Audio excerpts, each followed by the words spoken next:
We all come to a story with hopes and expectations, looking for an answer. Sometimes it would be better to live with that hope without ever knowing the full story.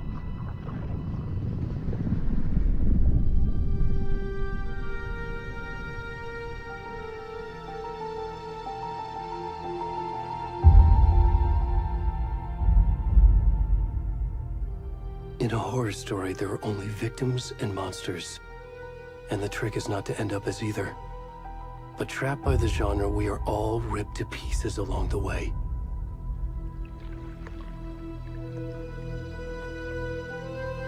This is not the story I hoped it would be. This is not the ending I wanted. This story will eat us alive. This story is a monster. And monsters wear many faces.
Already gone.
rest of the stuff. I need to finish this. What the fuck? Shit. Ed, stop! Run!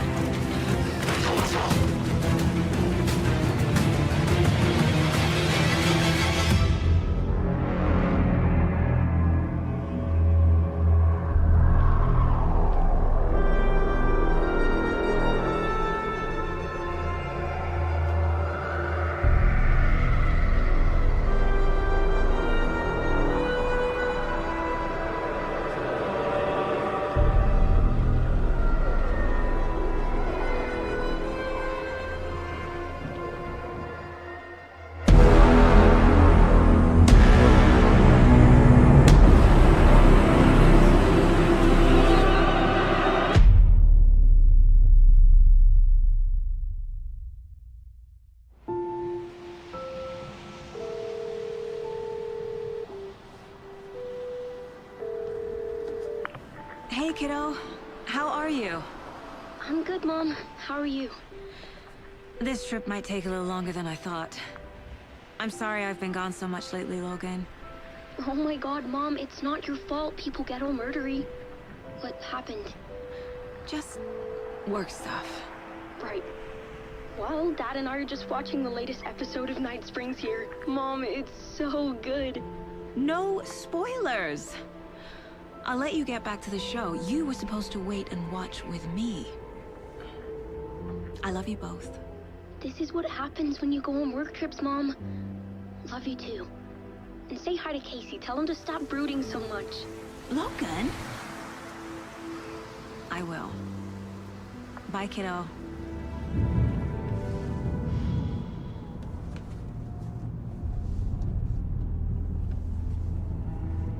Logan thinks you should try cheering up. Snarky kid. Wonder where she gets that from.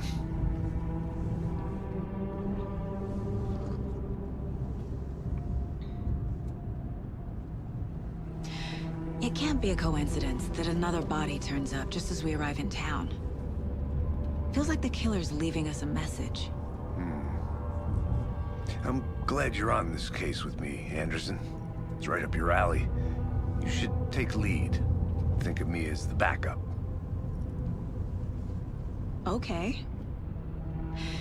Any words of advice? Nothing that would cheer anyone up.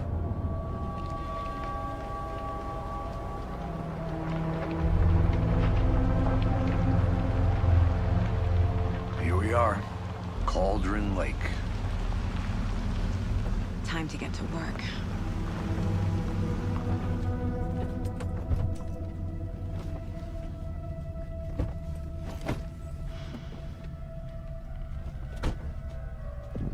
A deputy was supposed to be here to show us to the crime scene. There's the car, so where's the deputy?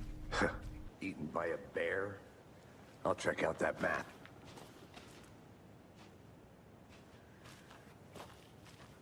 Worth memorizing before we get swallowed up by the trees.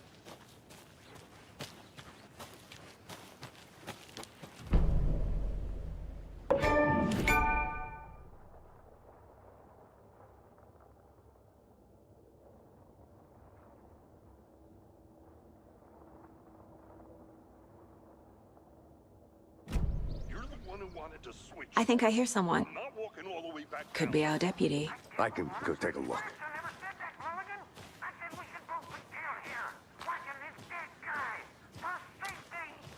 Wait. Hey, over here.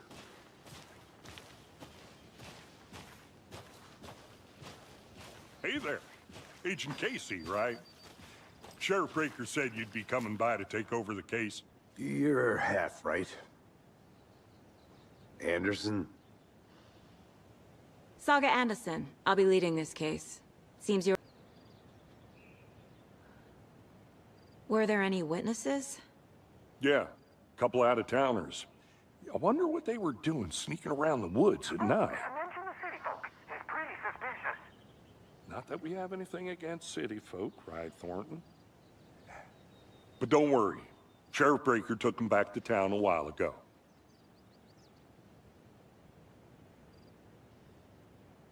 What can you tell us about the crime scene? Tell him about the heart. I was getting to that, Thornton. Well, we reckon there are some organs that are currently outside the victim's person when they should be, well, you know, inside. I want to see the body. How do we get there? Oh, sure, that's real simple. Just through the hole in the fence, down the hill towards the lake, around the old convenience store. You can't miss it. Everything's been closed since the area was fenced off. The store, the campground, all of it. Mulligan, tell him I'm here waiting. I'll show him around. They got it, Thornton.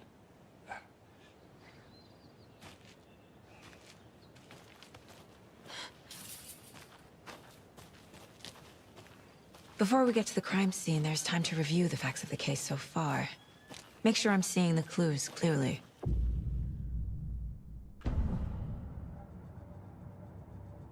The Mind Place.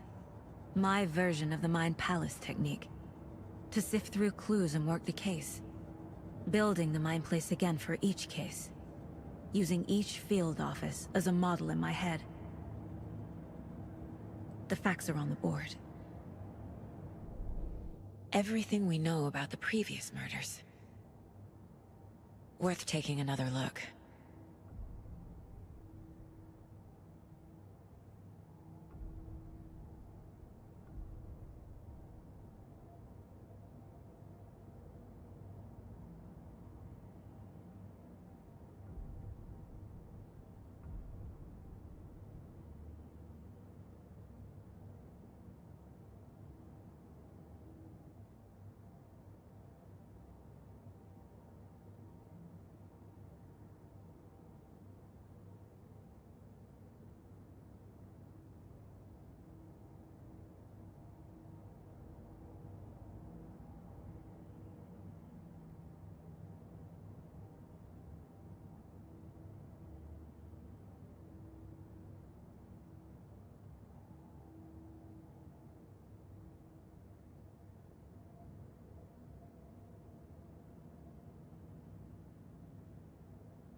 I see you're already hard at work, Anderson. Close to cracking it? We're just getting started.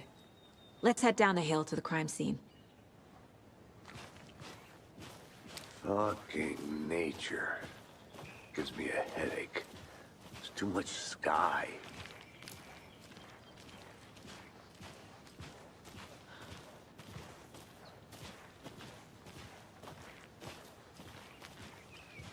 Hey, Casey. You putting me in charge. Why now? Look, Anderson, you're a better detective than I am. You've cracked cases that had the rest of us baffled.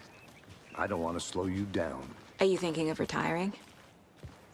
You know what happens to cops who say this is their last case. Mm-hmm. Real funny, Anderson.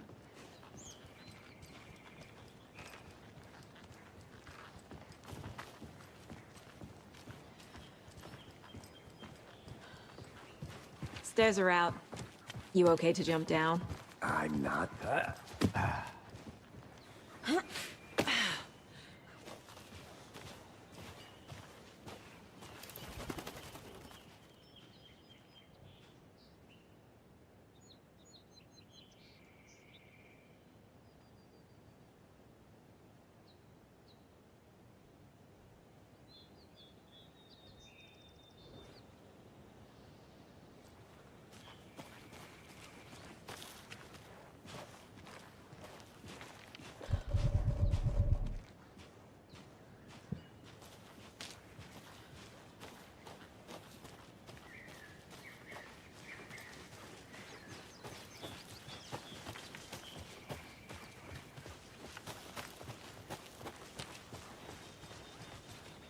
Not a bad place to get murdered.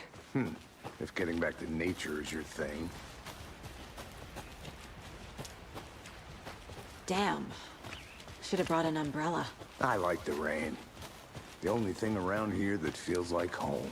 You think the local law had the sense to put up a tarp? If they did, next coffee's on me.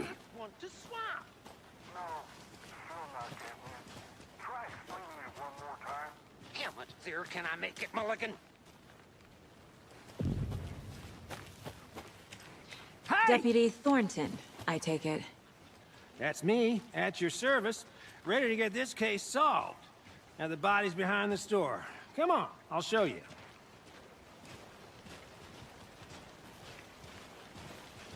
So, FBI, huh? That's so cool. Hunting down psycho serial killers and shootouts with the mob. You forgot the UFO cover-ups. What? Those are real? You guys hiring? Thornton, he's joking. Let's just see this body, shall we?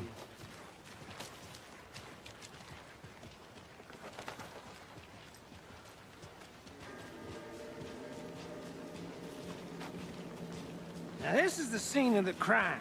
We found him on the table. Now he didn't touch nothing, you know, procedures and stuff.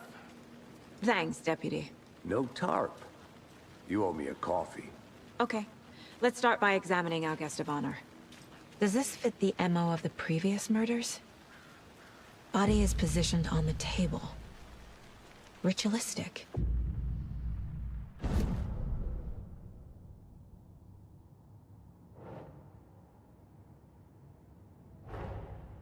Another body turns up just as we arrive in town. Coincidence?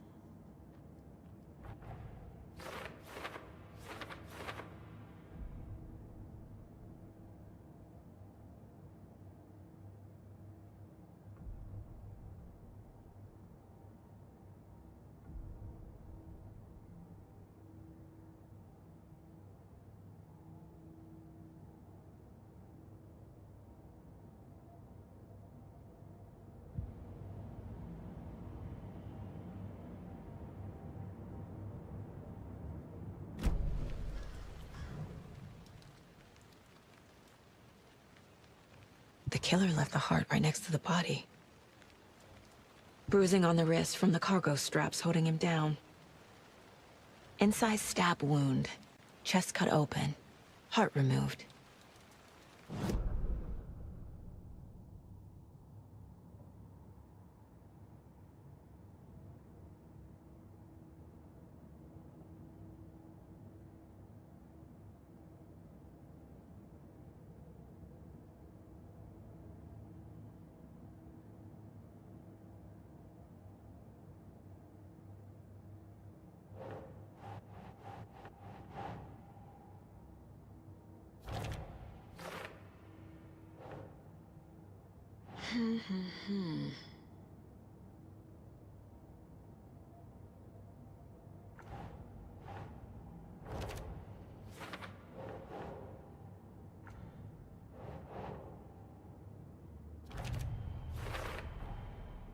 Heart removed from chest, strapped by the wrists. Definitely matches the previous murders. But this time the heart and the straps were left behind. More clues to work with. This makes 4 murders that we know about.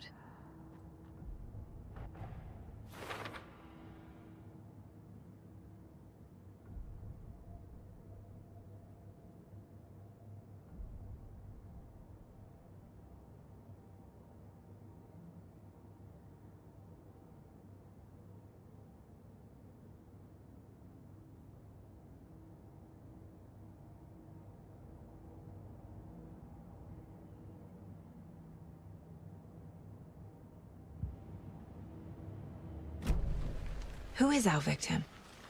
Who killed him? Need to find more clues. Large amount of blood on the table.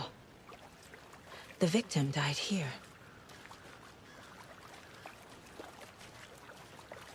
Any idea who the victim is? Oh, I sure do. His name is Nightingale. He was FBI. He came to town about 13 years ago. I haven't heard a word about him since. Well, until now. Nightingale?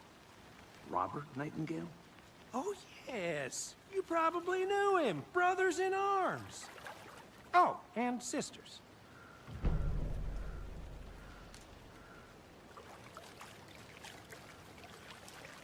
So you knew our victim? Well, I didn't recognize him in his current state. But yeah, I ran into him a few times at Quantico. Never worked any cases together. After his partner got killed in the field, he went off the deep end. Got the boot pretty quick after that. So what happened to Nightingale after the Bureau let him go? I only know the rumors. Depression led to booze, booze led to paranoia. He got some wild ideas in his head, chased ghosts until he fell off the map. Guess he ended up here, I bet there's more to that story. but no happy ending. Nightingale went missing 13 years ago, 2010. The same as all the other victims. Certainly fits the pattern. Makes me wonder what was going on that year. Probably something this town wants to forget.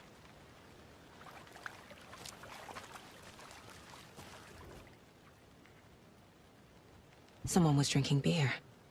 They spent time here, waiting. Someone left in a hurry. Knocked the tripod over. Was it for a camera?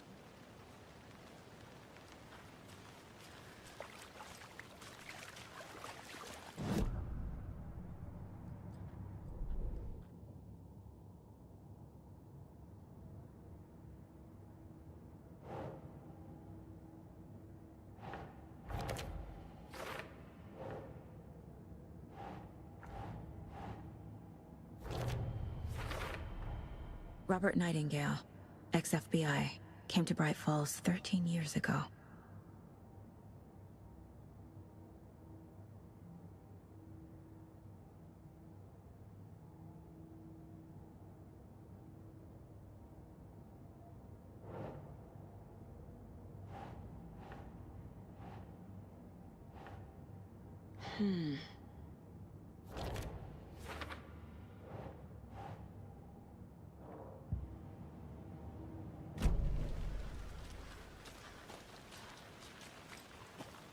Multiple people were here.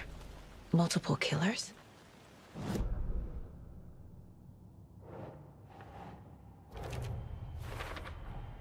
Boot prints, indicating multiple killers. Quite the party.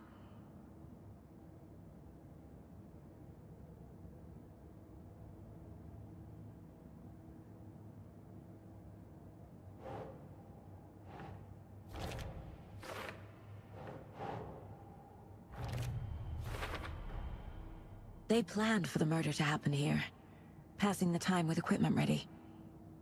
They were waiting for him. But why Nightingale? He's been missing for 13 years. Why here? Why now?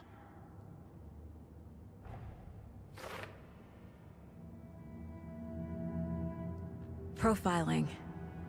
Get into the subject's head. See what they saw. Feel what they felt.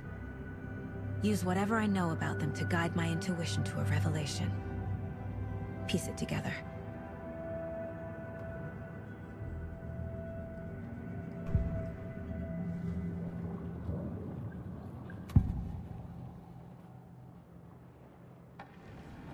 Nightingale was chosen as the victim. Why? Flip the switch. It goes click. Lights are off. But somebody's home. Somebody's home. This wasn't some random act of violence. This was a ritual. And Nightingale a component. They didn't see him as a person. More like a container for something. Agent Nightingale has been MIA for 13 years. How did he end up here? Up from the lake that's not a lake. It's dark. He was there too. You are not allowed in the lake until he says otherwise. Robert Nightingale came from the lake before his murder.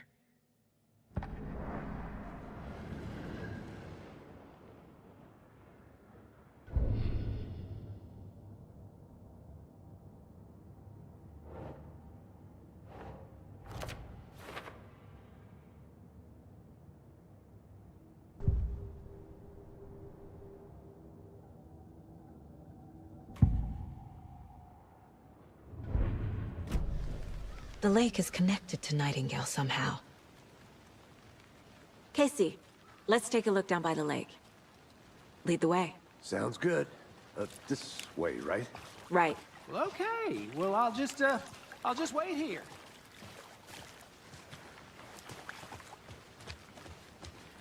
This one of your hunches, Anderson?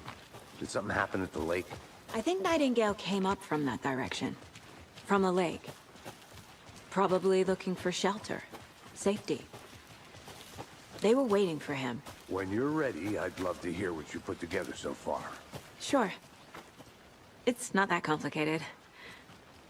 Nightingale was out in the woods alone at night, possibly nude.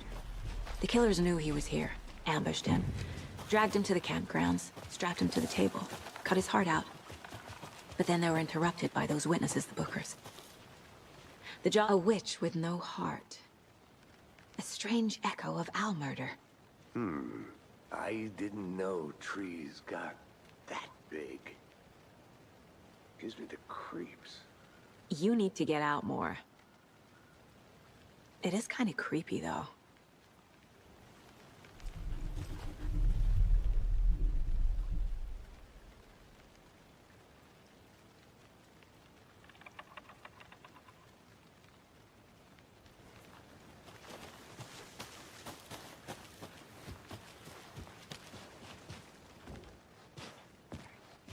There's a piece of paper on the ground. Tracks. Barefoot. Nightingales? They come out from under the boulder. It makes no sense.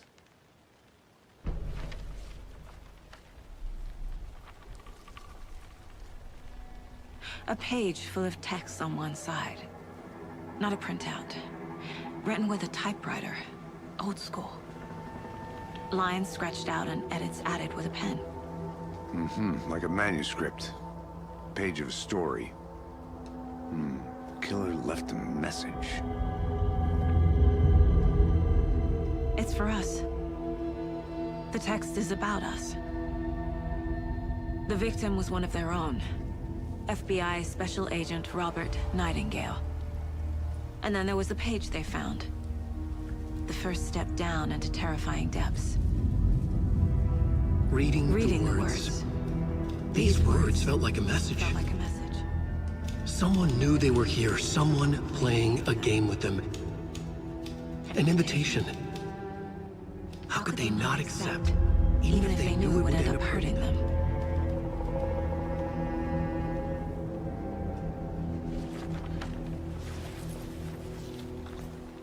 Someone's been watching us. Played a sick game with us.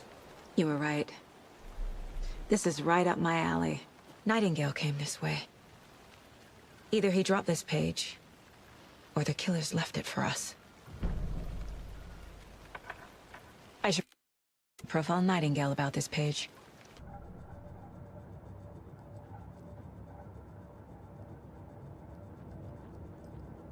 This mug always cheers me up.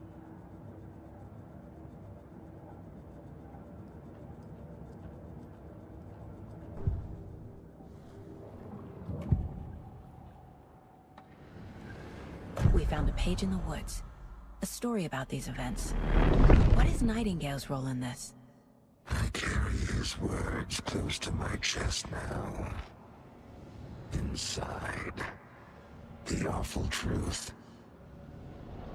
You must dig it out. Something was put inside him. In his chest. I must find out what.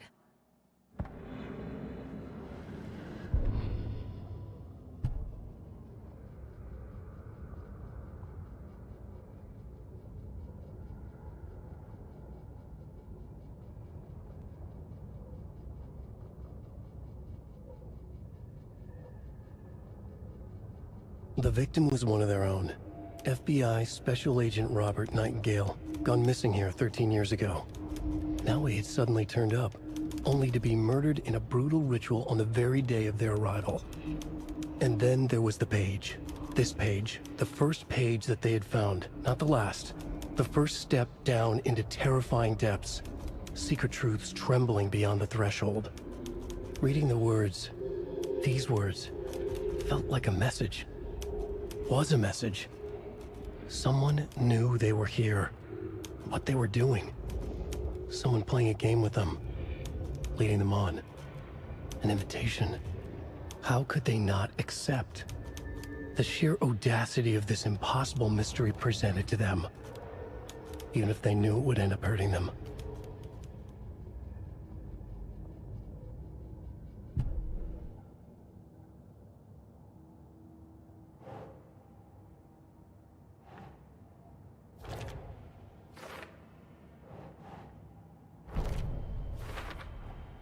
I think he came from the lake. But his tracks make no sense.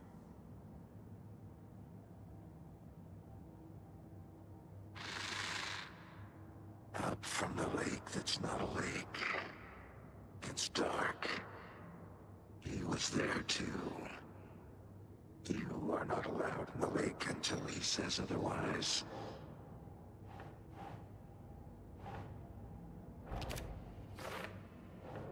I carry his words close to my chest now. Inside. The awful... Found all I can here. Time to properly examine the body. See what I can find inside.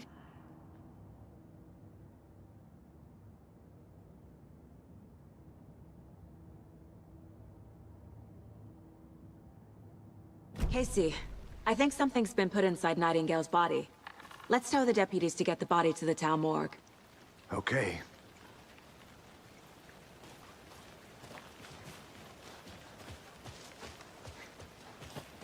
Whoever wrote that page made sure it read like a story.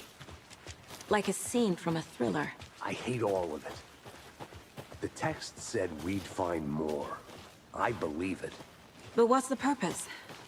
They're twisting events to create their own narrative to do... what? Entertain some fantasy? Projecting their desires? Are we characters or the audience? Witnesses to their design? All the above? It's all about control. Deciding what happens to You who. made it back. Don't let Good. it drag you in. Too late. I'm already hooked. I need the next chapter. I hope you didn't get stuck in any of those big puddles. Crazy flooding down there, huh? Just like I said. Deputy, I want the body taken back to town for a proper examination ASAP. Well, sure. But the coroner won't be back in town for another week after Deerfest. Not a problem. I'll do it myself. Oh, and Sheriff Breaker called to say he's got the Bookers at the Oh Deer Diner in town. Oh, and I've got a key to the gate. It's a shortcut back to the parking lot just up the hill.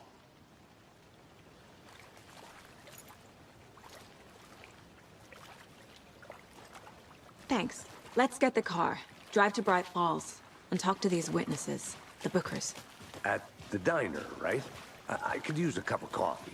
Let's try that shortcut the deputy mentioned. Sounds good.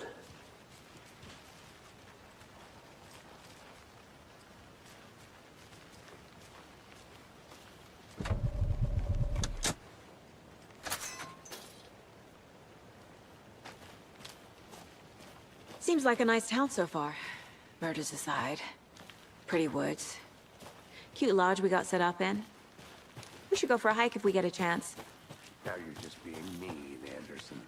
Deputies aren't exactly up to the task, but hopefully the sheriff will be more helpful. Not a surprise about the deputies. Doubt they see much stuff this gruesome.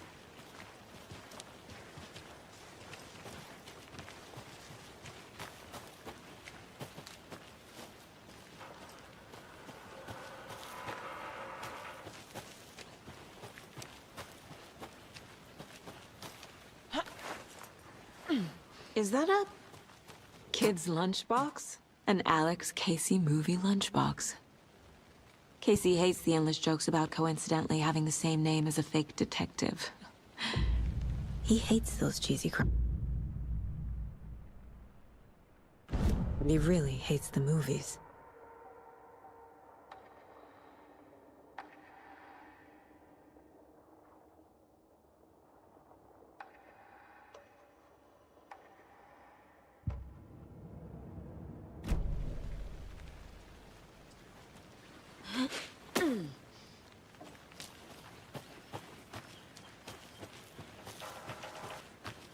I'm gonna go check something out. Be right back. Got it.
A lunchbox again. Who's leaving these out here?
A creepy twig sculpture?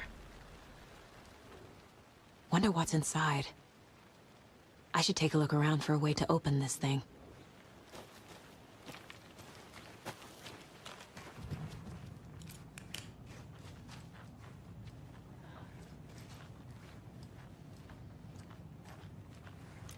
Hey there, Mr. Deer. You remind me of a dream I had.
Hey, Casey.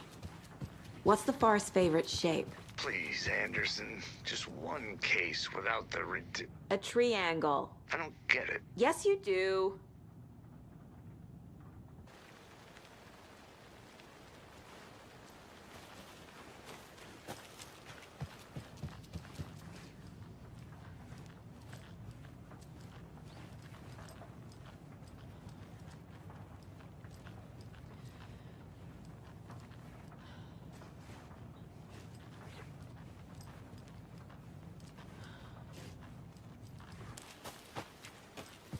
I'm getting flashbacks. Remember Ohio? Sure. The North Side Slasher. But that case was completely different. The trees, Anderson. He hid the bodies in the forest.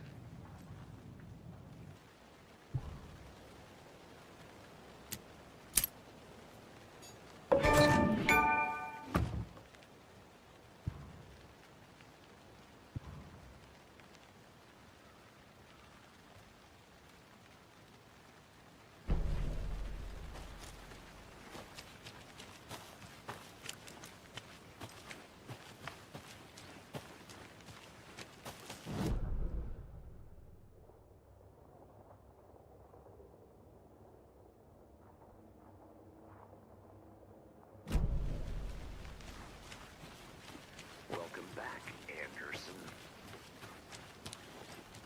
I'll be back in a second. Roger.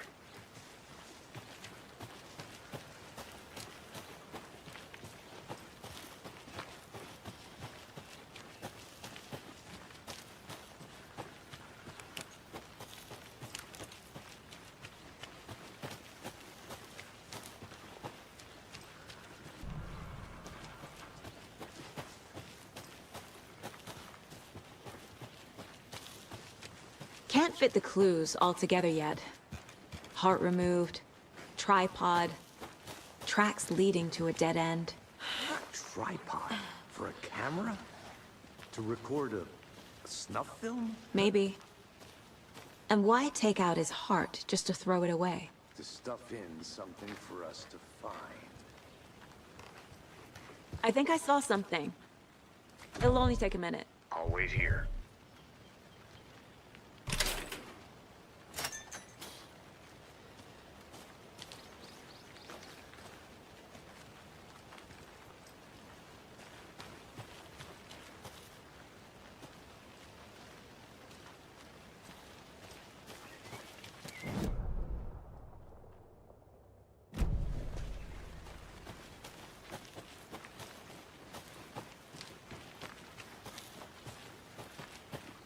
I'll look around. See you in a bit. Take your time.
Here we are. Let's drive back to town and meet the sheriff at the diner.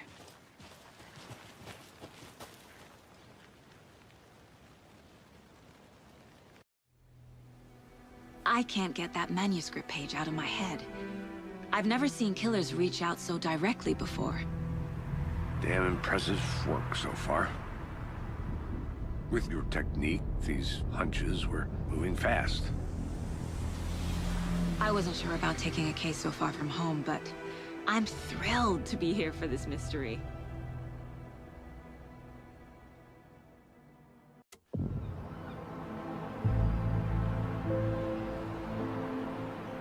Need to swing by the lodge to get anything from the field office? No, I'm all set. I'll park there anyway. I want to walk to the diner, get a feel for the town.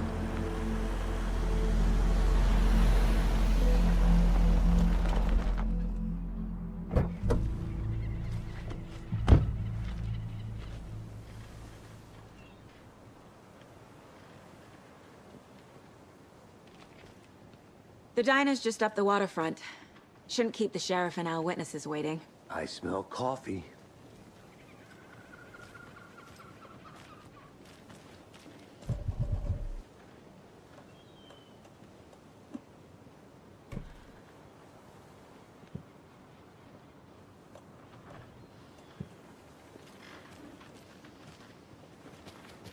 Hi there. Just how much coffee have you had today, Charlie? Don't know, don't care.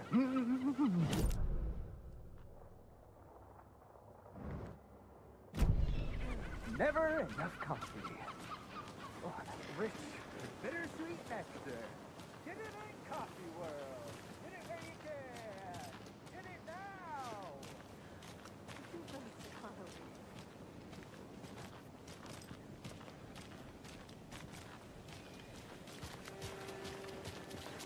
Man, it is sweaty in these suits, isn't it? Charlene, are you as comfortable as I am? You don't think the amount of hot, caffeinated beverages you downed has anything to do with it? I don't know what you're talking about. Hell. Oh dear. You.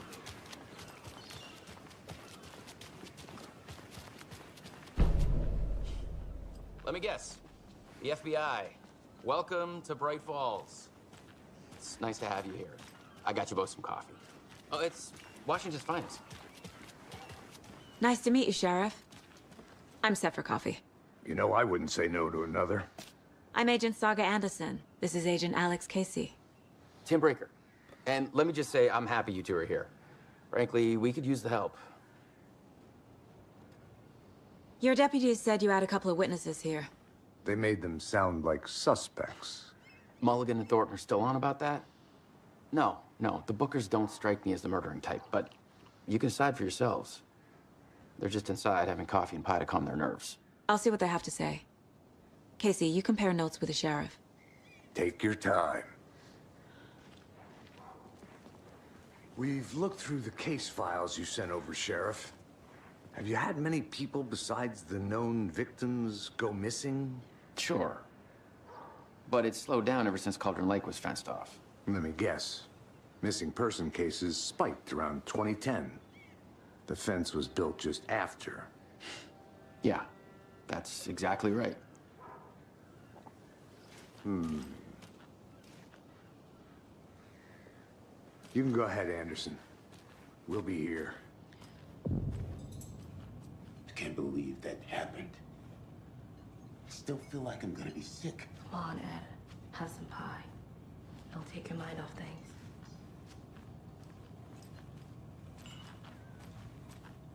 Hi. Excuse me. I'm Agent Saga Anderson. Are you the Bookers? That's us. I'm Tammy, and he's Ed. Hello, officer. Just Saga is fine, Ed. So, are we being charged with anything? Because if not, we'd love to get back to our hotel and decompress after what we saw. Take a bath, scream into pillows, that kind of thing. We're not charging you. I just have a few questions. Nothing to stress about, okay? What were you doing at Cauldron Lake last night? I'm a writer. True crime. We're here from New York, doing some research on a famous novelist, Alan Wake, who went missing here. I was down at the lake, getting some details. Perfectly legal. So what did you see in the woods? This naked dude came out of the lake, and he was acting crazy, shouting weird shit at us. He must have been on something. Unless skinny dipping at dawn is a thing around here. Then we heard shooting. We ran into these psychos in deer masks. They were tearing into the naked guy with knives, like some kind of satanic cult. And then we bolted and called the cops. What makes you say it was a cult? The masks and knives aren't enough. They were shouting, "Cult of the tree, the cult of the tree, cult of the tree."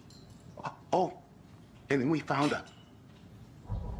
The whole thing was terrifying. That's all.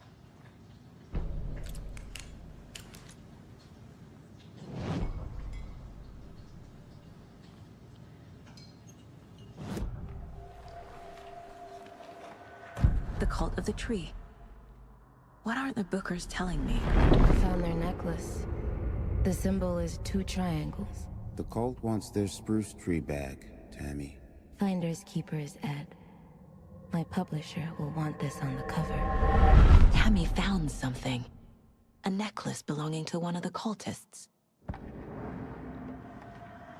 The Bookers were at Cauldron Lake. Why? The fence was built to hide what's there. They say the rider fell in the lake. Private party. No trespassing. My book has questions. Past the bolt cutters. They broke in for the sake of Tammy's book. Nothing to do with a murder. They were telling the truth.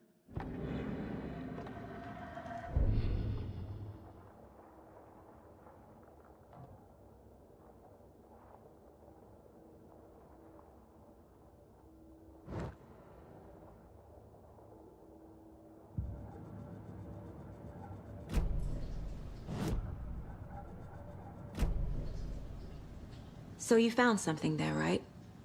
A necklace these cultists may have dropped. Okay. Wow. How did you put that together? It's evidence. You need to hand it over. Okay.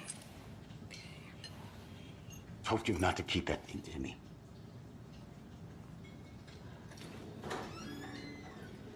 Thanks. This could prove to be helpful. Do me a favor. Stick around town for now in case we have any more questions. Like we'd even dream of missing Deerfest. Oh, God. Saga! Saga Anderson. As I live and breathe. I thought we'd never see you back here after that awful, awful thing happened to your baby girl. How are you? I'm sorry. Who are you? I don't know what you're talking about. It's me, silly. Rose. You know me. I don't think I do. And what horrible thing happened to my baby girl? She drowned. Your daughter. That's so weird you don't remember. How do you know I have a daughter? Oh, I know what this is. You're blocking out your traumatic memories. Happens on TV all the time. No. You're mistaking me for someone else. If you say so.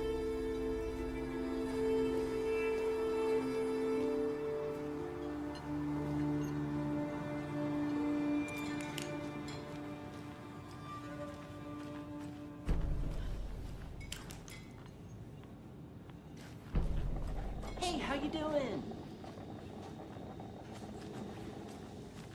Hey, how's it going? This is exactly why I hate small towns. Down, Ed. You know how touchy these rural types can be.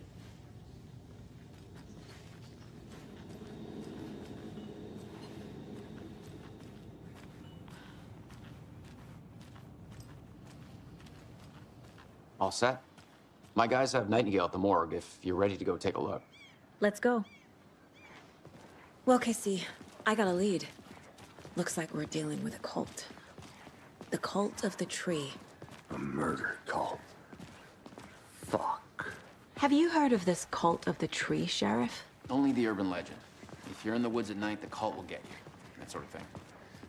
We're not gonna find out you're the Grand Wizard or something, are we? I played some D&D back in the day. Wizard was always my favorite class. Morning, Sheriff. Looks like you have some guests. Ah, morning, Ted. Yeah, real important guests. Deerfest. Always draws a crowd, right? Too true. More the merrier. Have a good one, Sheriff.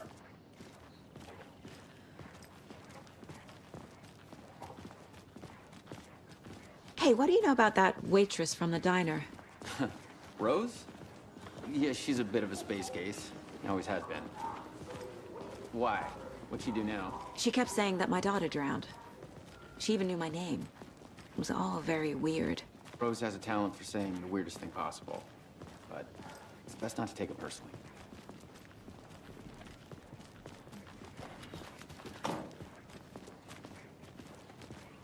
Hey, boss.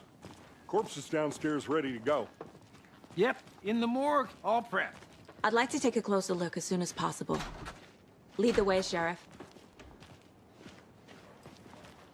Oh, this is the Bright Falls Sheriff Station. Anything you need, just let us know. We appreciate the support, Sheriff. Hey!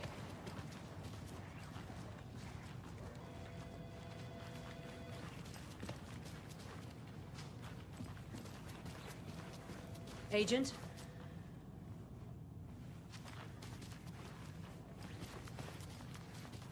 So we share a morgue with the funeral home next door. It's a shoestring budget. I guess you guys don't have that problem, though. Our only coroner rotates between a few other towns, and he's away this week, but you can handle this, right? I'm qualified to perform examinations. Yes.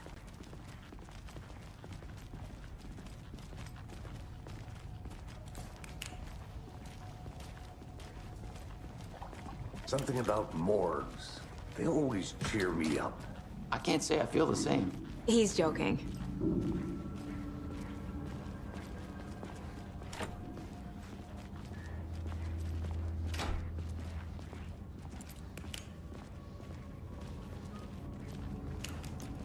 Okay, let's take a look at our patient.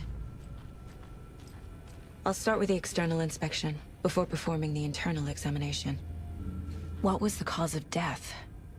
What other clues can the body give me? The body shows signs of being submerged in water post-mortem. It doesn't add up. Uh-huh. They did leave something inside his chest. This looks like text. A tattoo? Nightingale didn't strike me as a tattoo guy. Defensive wounds. He put up a fight. There's writing on here. Can't make it out. Writing? How'd they manage that?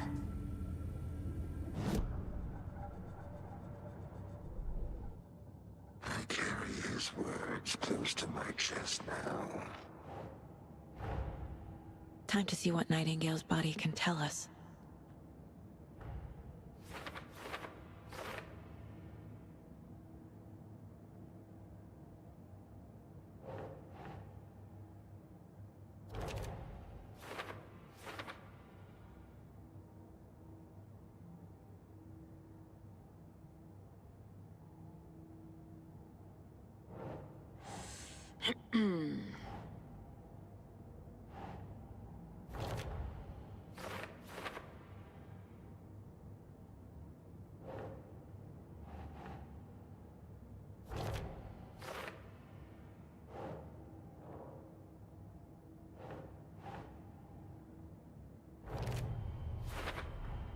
Chest wound is cause of death, but the corpse is bloated, waterlogged.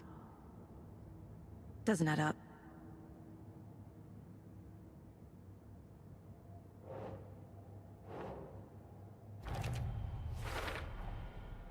There's definitely something in his chest. Did the killers leave it there?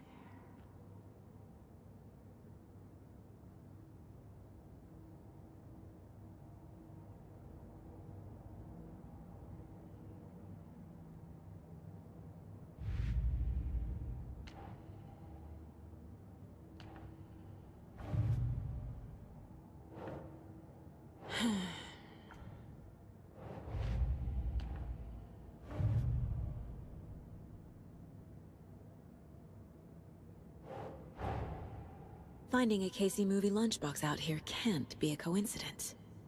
Another message?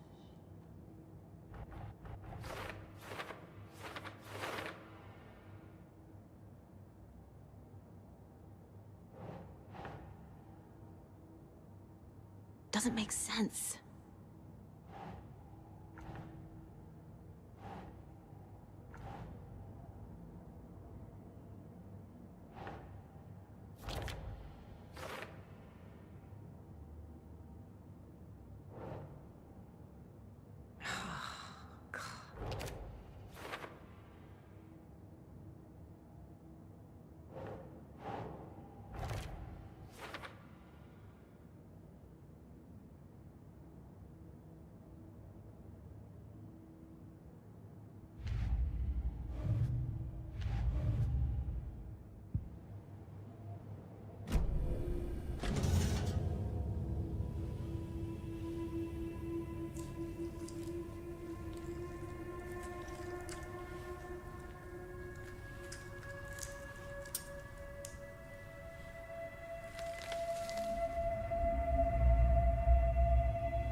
It's the same type of page we found at Cauldron Lake.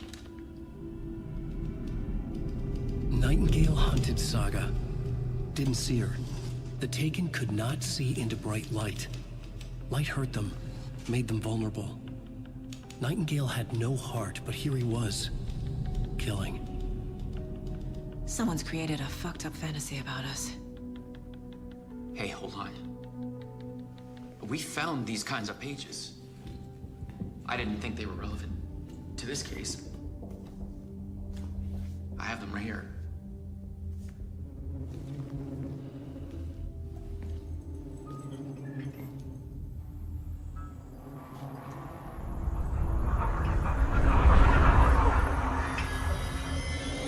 No, wait!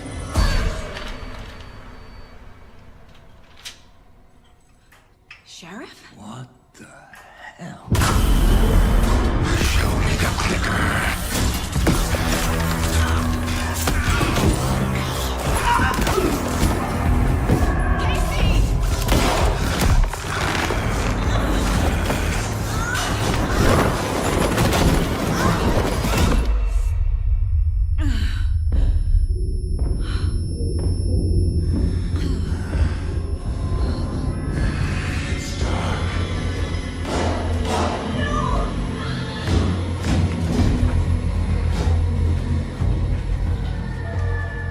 Didn't see her.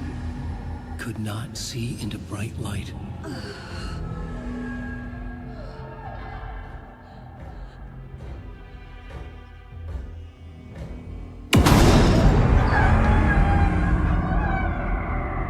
I'll make you pay.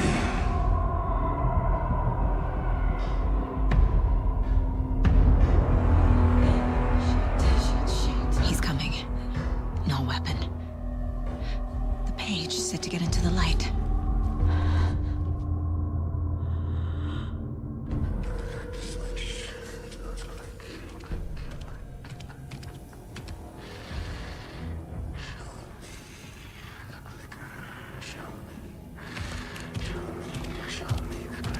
He can't see me in the light. My gun's out in the hall. Gotta get it back.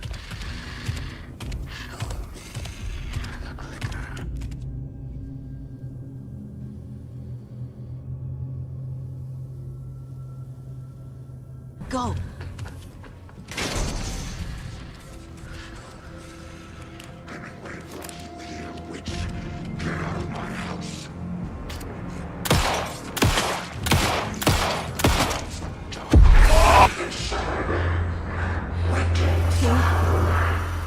Vanished.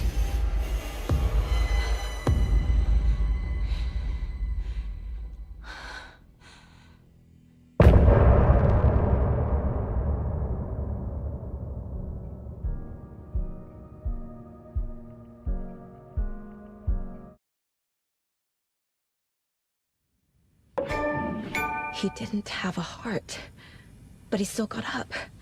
The page predicted all of it. It helped me fight him. He just disappeared? What the hell is going on here? We need to figure that out if we're gonna do anything about it. Somehow we need to make sense of this. Saga was back at Cauldron Lake. Saga had to pursue Nightingale.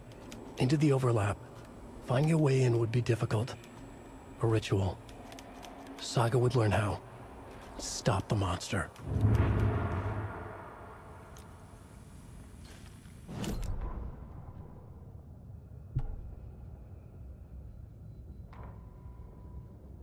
The autopsy room was a mess, like a bomb had gone off.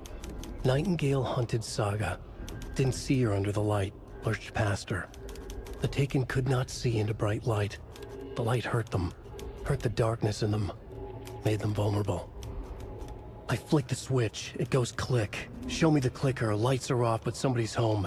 Hemingway brought you here, witch. Get out of my house, Nightingale shouted. A wave of terror crashed through Saga's head. The awful truth. Nightingale had no heart in his chest, but here he was, killing a monster. The world had lurched out of balance. You found yourself trapped on the far side of the mirror. Saga was back at Cauldron Lake. He was there too.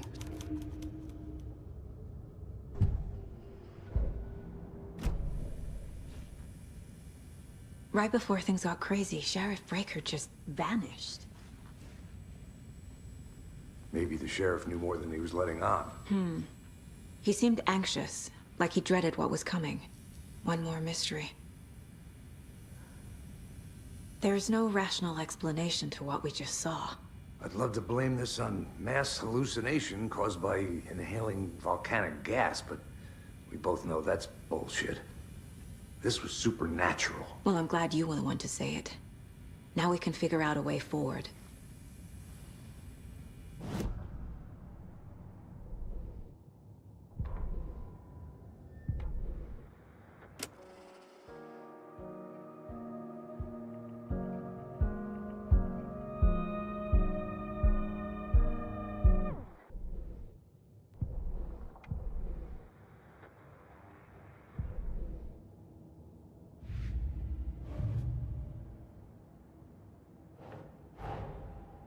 A dead man turned into a monster. Light as a way to fight him. Pages predicting the future. There's no rational explanation. This is the case we must solve.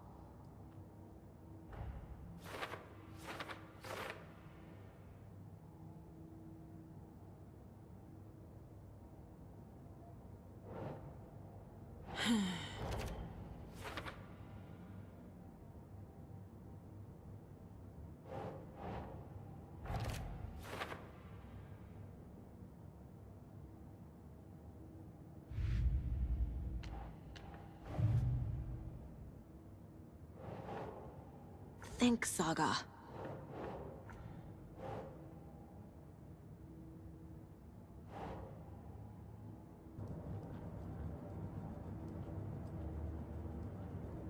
The Mile High Strangler case. Proud of that one.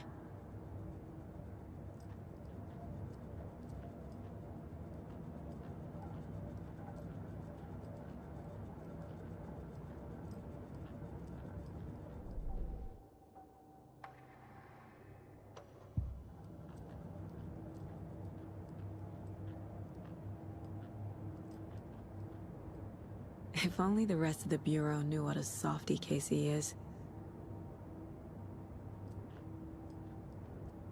Miss you, kiddo. I'll be home soon. Mom may be gone, but whenever I read this, I feel like she's still here.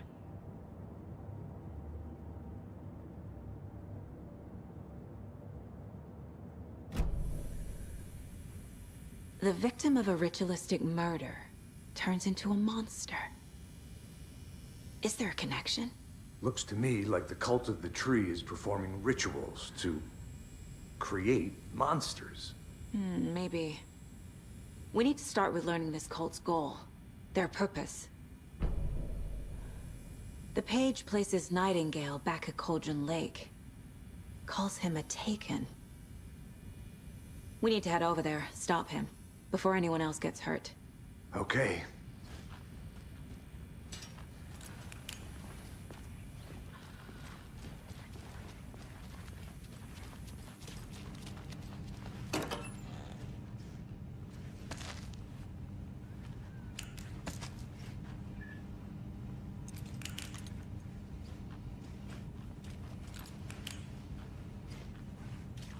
Must be locked from the other side.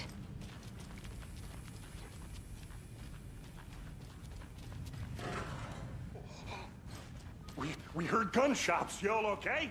Did you get spooked by the bodies? Sheriff Breaker disappeared. Nightingale turned into some sort of a monster, and there are offices down. You two handle things here. We need to get back to Cauldron Lake immediately. Fuck me. That's terrible. We'll do what we can, man.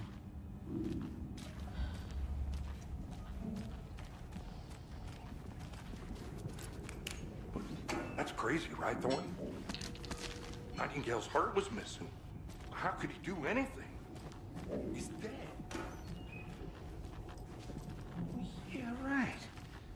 Well, that's all crazy talk.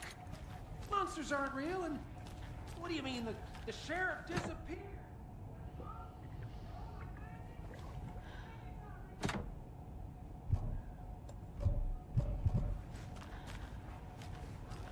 No, Thornton. Monsters aren't real, and magic's definitely not real. I knew that.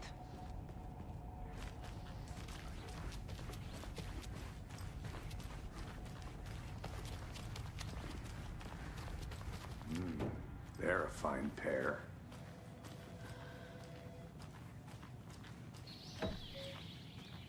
Oh dear. Oh dear. I am a tourist, and it appears that I'm lost in the woods. If only had a tour guide. Also, it's bear season. No, it's a bear.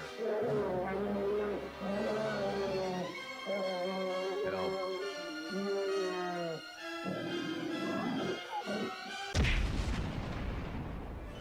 Did somebody call for a tour guide? Oh, wow. Koskela Brothers Adventure Tours. Unforgettable tour experiences at affordable prices. That's right. I'm Ilmo Koskela, voted best coffee roaster / tour guide by Coffee World magazine. And I'm here to give you the tour of a lifetime. But Ilmo, I've heard the government has seized and restricted access to many local nature attractions. That is true, Janko. Many local attractions have recently become fenced off by the government. And that's why, at Koskela Brothers Adventure Tours, we say, fuck the government. We have bolt cutters. Oh, wow. You think of everything. And we'll take you anywhere. Hiking through the scenic Elderwood National Park. Fishing in the crystal clear waters of Bright Falls Dam. Bird watching at majestic Mirror Peak. The tour of a lifetime is just one phone call away. Book now to get a 9% discount on this limited edition Oh Dear Diner coffee thermos.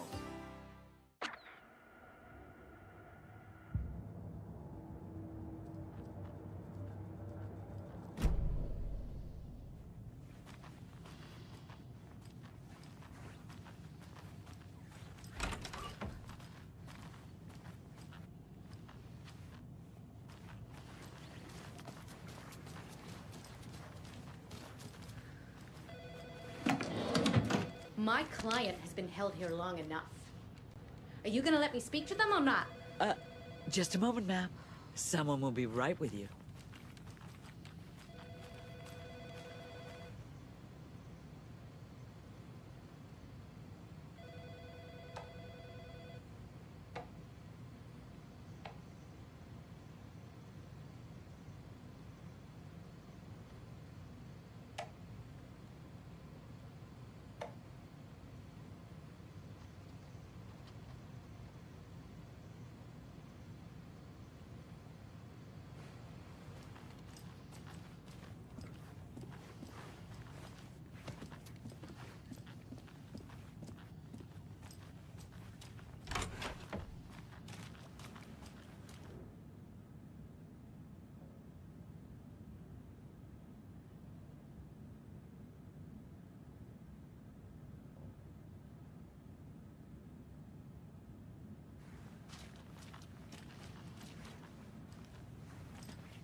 Nightingale and his cult are dangerous. We need to be prepared in case things escalate more than they already have. Can you call it in, Casey? A smart choice, Anderson. Yeah, Agent Casey here. Yeah. We need backup. The Bright Falls case? Whoever you can spare. ASAP. Think we'll actually find Nightingale at the lake? The pages haven't been wrong yet. We can't assume the person writing these pages isn't playing us. I agree. But it's our best lead.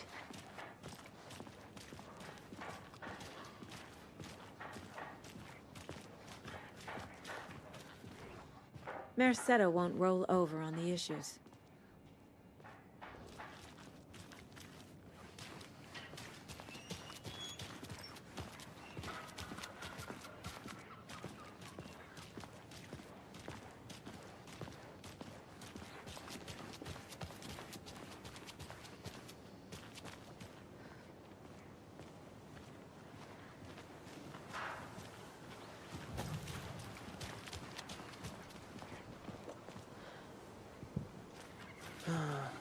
Rinse and repeat.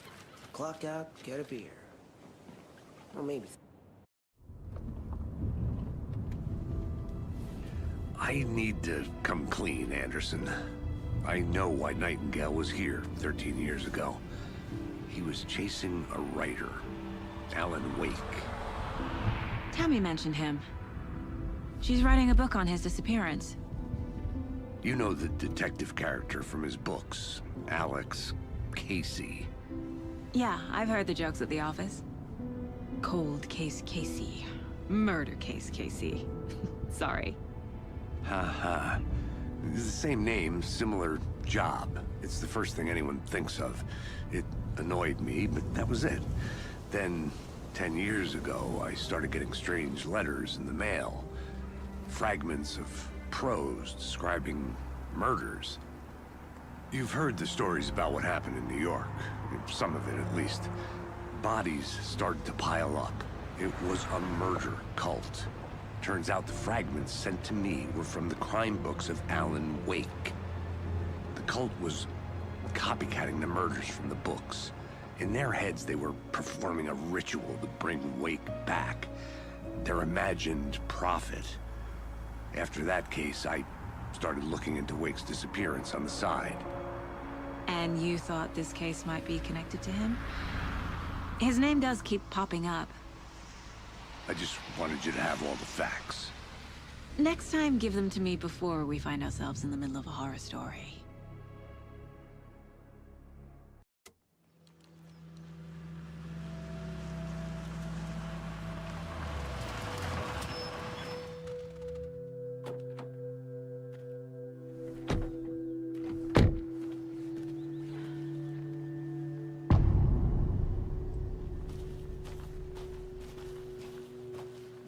The page says Nightingale's in something called an overlap. Need to figure out exactly what that means. I'm happy I'm not in charge of this mess. Thanks. Let's start looking for Nightingale where he was killed.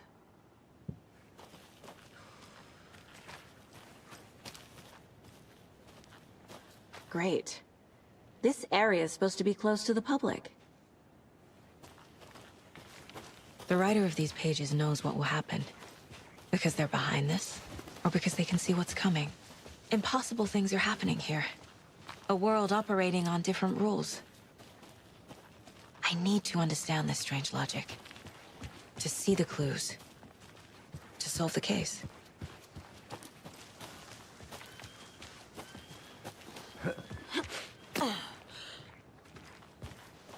I've been thinking more about the Cult of the Tree. What sort of cult refers to themselves as a cult? In my experience, they don't. We're not seeing the full picture yet.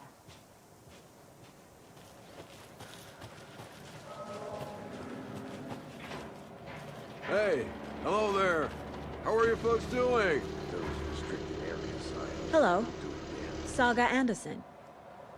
Are you two supposed to be here? I'm Ilmo Koskela. Fantastic to meet you. And yes, Stephen here hired me to show him through the woods. He's in town on important government business. Fixing this impressive piece of hardware. I work for the FBC, ma'am. I'm authorized to be here. And I bet you two are here about that murder. Nasty stuff. How's it going? How did you hear about the murder, Ilmo? Do you know anything that could help us? People tend to tell me things. The Koskela brothers are kind of a household name around here. Speaking of, if you're looking for some fun, stop by Watery. Just down the road from Bright Falls, there's our Coffee World amusement park. There's sauna ja vihta. And we offer a variety of guided tours, hunting, fishing, hiking, whatever strikes your fancy. You name it, we probably got it. What is this thing? It's just a monitoring station, ma'am. The Federal Bureau of Control checks volcanic activity and air toxicity levels. No need to worry, though. It's mostly for research purposes. That's one gorgeous weather saga. Looks Nordic. I bet a family member made it.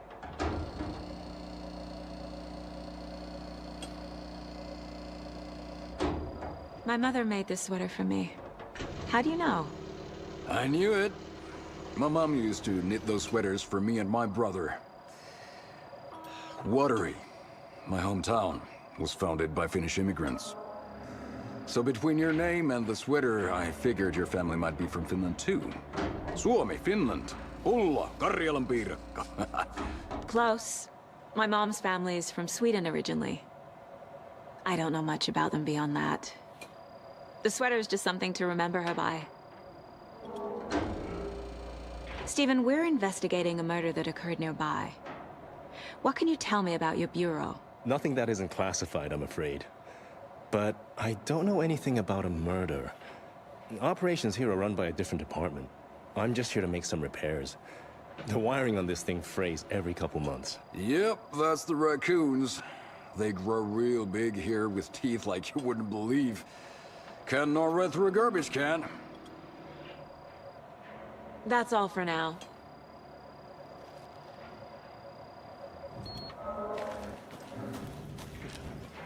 What'd you find there, Stephen? Just something that shouldn't be here. Clear as my ass.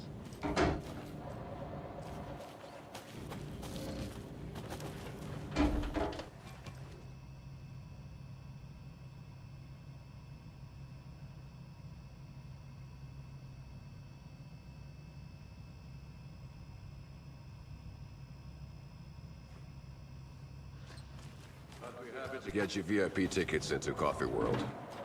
Just say the word. Thanks, but I don't drink coffee.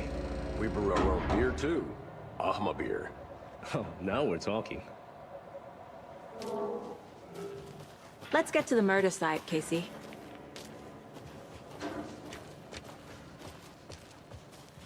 A lot of things about this case keep bothering me.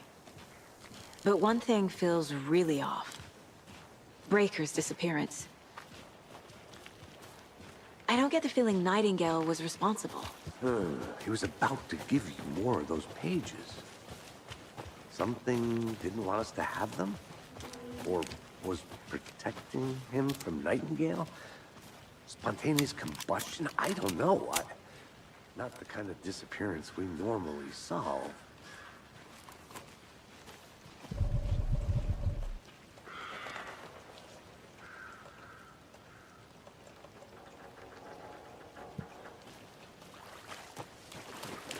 Our crime scene's drowning. I never minded rain. Feels like home. No sign of Nightingale.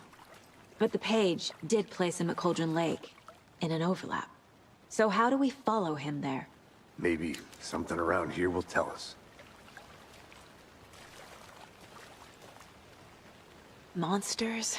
Overlaps? Rituals? What do you make of all of this? The killers are usually the ones performing the ritual, not the detective. Acting out their sick fantasy. They may be trying to get you involved, forcing you into their twisted world. But with dead men coming alive, the word ritual starts to have more weight behind it. We need to look around. learn what this ritual is. After we find Nightingale, what then? I've never arrested a monster. I've watched you arrest plenty of monsters, Anderson. You know what I mean. Monsters. Light worked against him at the morgue. That might be the only way to stop him from hurting anyone else.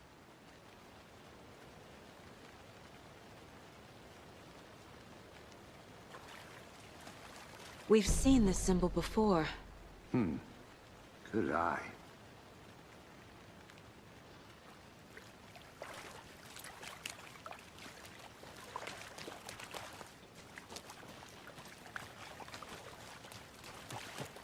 Bare feet. Nightingale. I'll see where these footprints lead. Can you comb through the crime scene one more time, KC? Just in case? On it. If anything comes up, I'll radio you.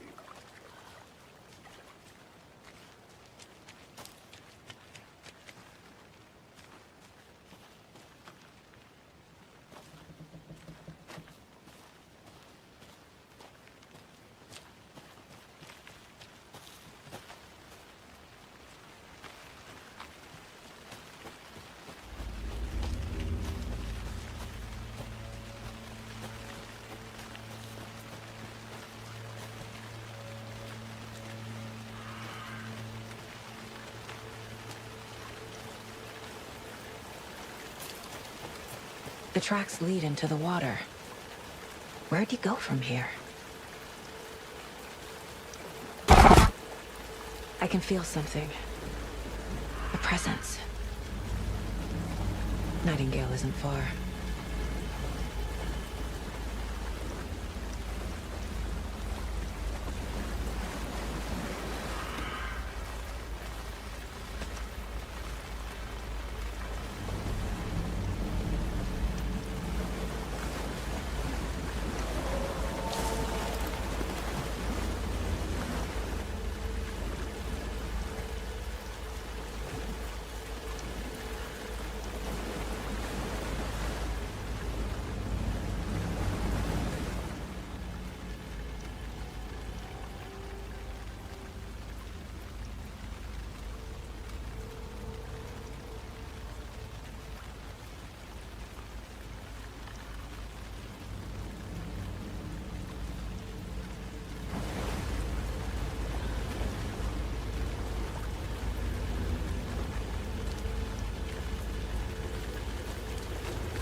What is that?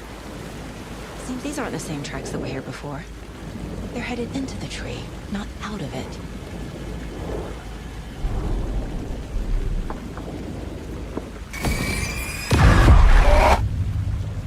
My flashlight burned the dark stuff away.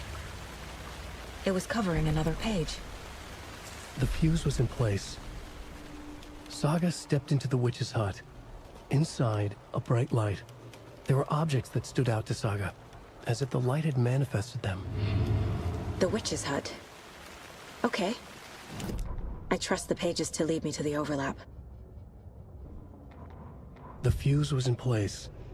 She found it among the junk in the forest. Saga stepped inside the witch's hut. Something rushed through her. A presence. Familiar. She couldn't quite place it. Something long forgotten. She tried to hold on to it, but it was already gone. Inside, a bright light. Saga felt safe, like nothing could hurt her here. There were objects that stood out to Saga as if the light had manifested them, pulled them from the darkness. A shift in reality, heavy with hidden meanings. A coffee thermos, a shoebox, a mop and a bucket, a poster on the wall, and in the cabinet, another manuscript page.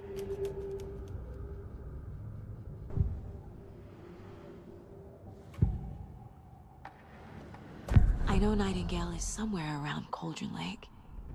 The tree was a threshold. This place and the dark place. You're in over your head. Next stop, Caldera Street Station. The threshold. Like a doorway. Leading to Nightingale. It's somehow connected to a tree. Witch's ladle?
This is the witch's hut.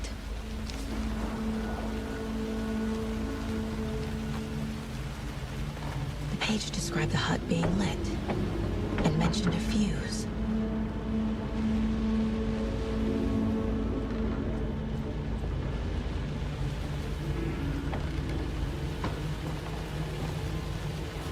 Anderson, I saw something in the woods. Probably just a deer, but I'm gonna check it out. Okay. I found another page. Following up on a lead. Keep checking in. Roger. The fuse box is missing a fuse. I need to find one to turn on the lights. This fuse is busted.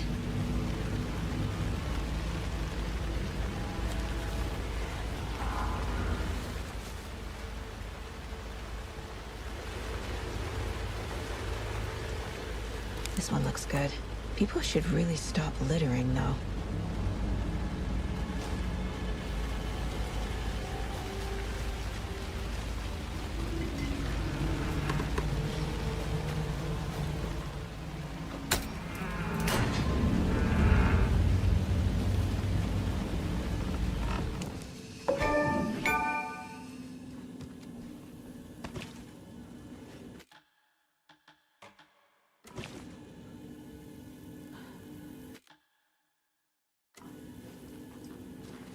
Another page. The image of the witch in the sign. Saga addressed the witch. The smudged line on the heart. The second part recited from memory. I brought you the heart, witch. Show me the terror. Saga pushed the heart through the hole in the sign.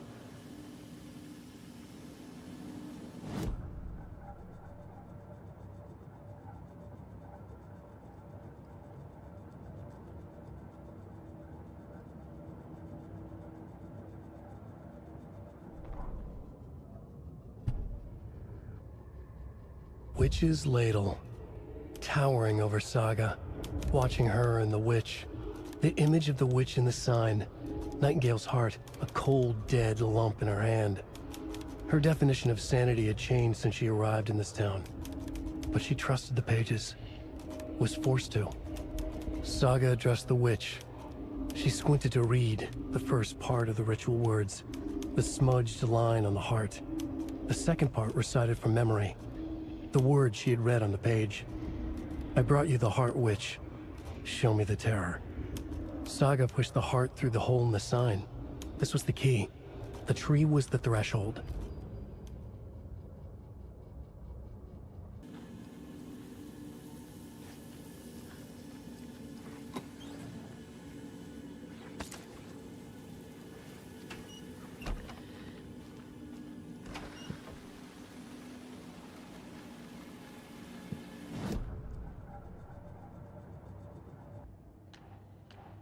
Don't need to go over all this again.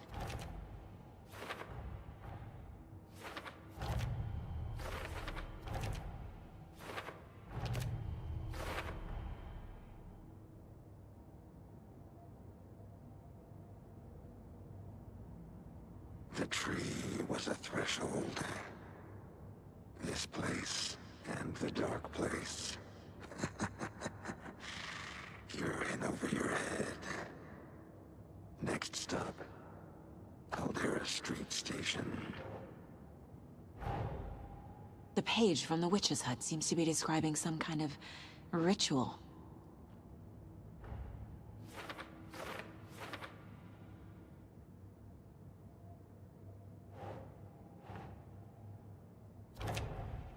Nightingale's heart disappeared from the morgue.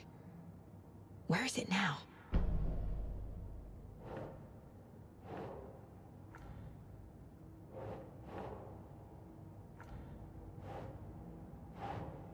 Huh.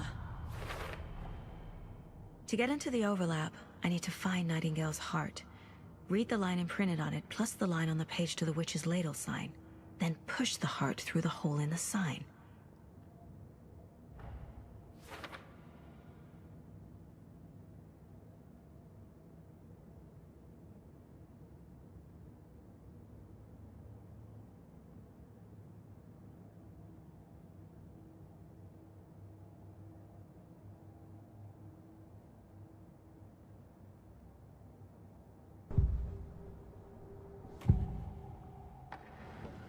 need Nightingale's heart to get to the overlap.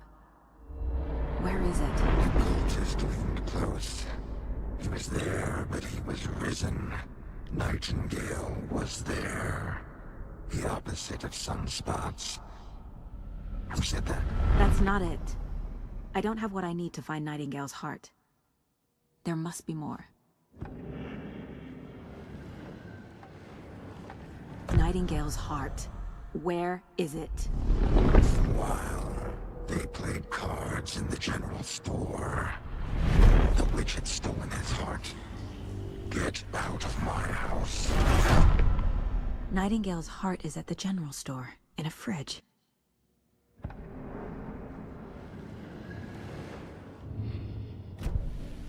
I need to check the general store for the heart. Casey, I'm headed to the general store. I think I know how to get into the overlap. Roger that. I followed some ATV tracks in the woods and got a bit turned around. Did you get lost? I've only been lost once in my life, Anderson. The years I spent with my ex-wife. I'll find my way back, don't you worry about it.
Occultist. A monster. Like Nightingale.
Saga edged toward the broken door, her gun ready, flashlight aimed ahead.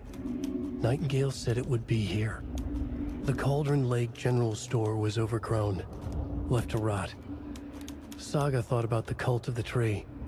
They had been here, waiting, planning a gruesome ritual murder. Meanwhile, they played cards in the general store, like it was just another late-night poker game. Saga stepped closer to the door. Had the animal broken it? There was a loud crash. Saga found herself face to face with a cultist, a hulking figure in a raincoat. We watch in the night. Wild eyes behind a plastic deer mask, an axe in his raised hand.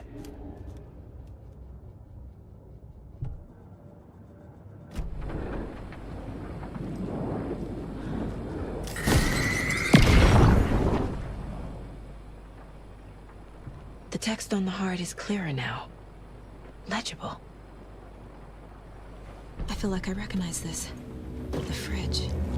The heart. I knew it would be here. Like I saw it in a dream.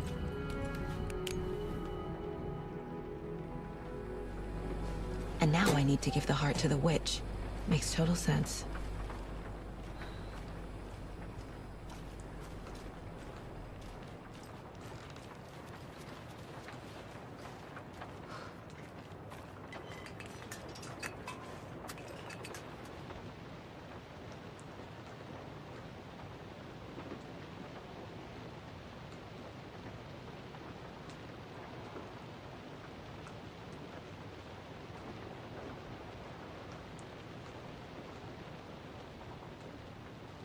These numbers match the ones on the lotto ticket.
Casey, there are cultists in the area. They're taken, like Nightingale. Watch yourself out there. Yeah, thanks for the heads up. I'm still finding my way back. You have the worst sense of direction.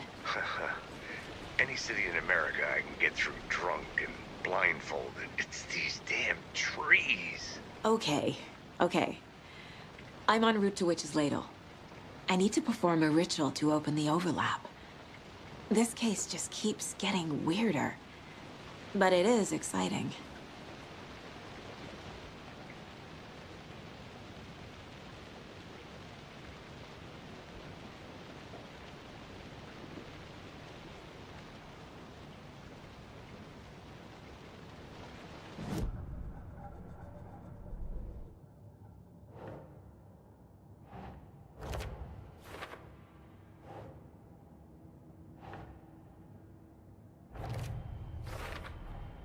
Sounds literary, but what does it mean?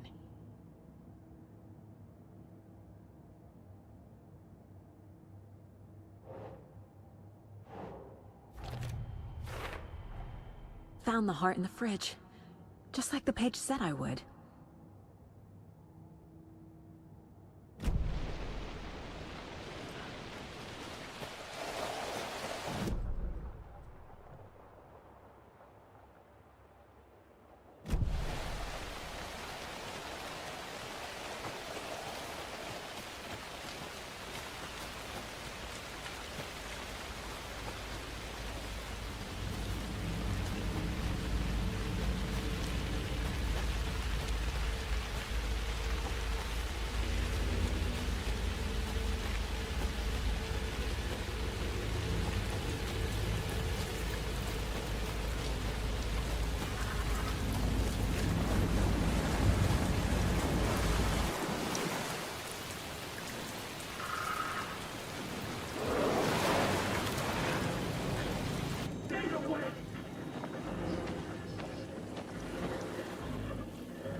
wave crashed on the far side of the mirror. I brought you the Heart Witch. Show me the terror.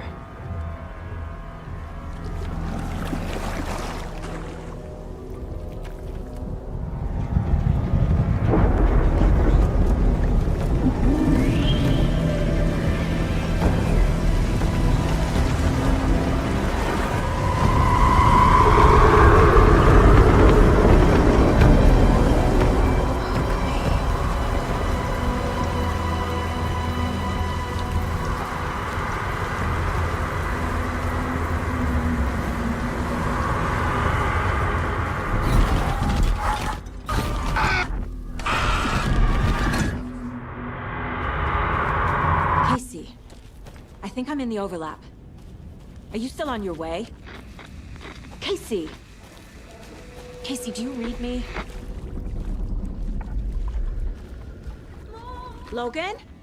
Mom, help. Logan! Where are you? What the fuck was that? Logan's back in Virginia. You're imagining things.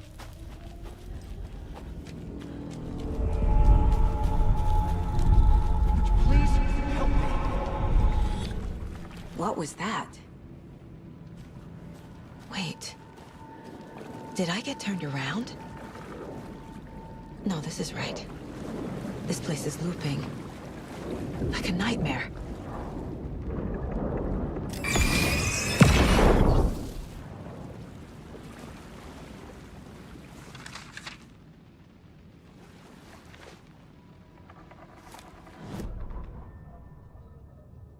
The Rider went into the lake, banished the dark presence. Taken still lurked in the woods. The dark place receded. The current pulled back those with darkness inside, into the lake. Nightingale was there, one of them. The dark presence, Jagger had taken him. The witch had stolen his heart. They sank beneath the waves. The dark place, wandering in the shadows, muttering to themselves. It's dark. I'm lost. Where am I? Who am I? I can't remember. It's cold. Premium cabins for rent in Bright Falls. Who said that? Can you hear me?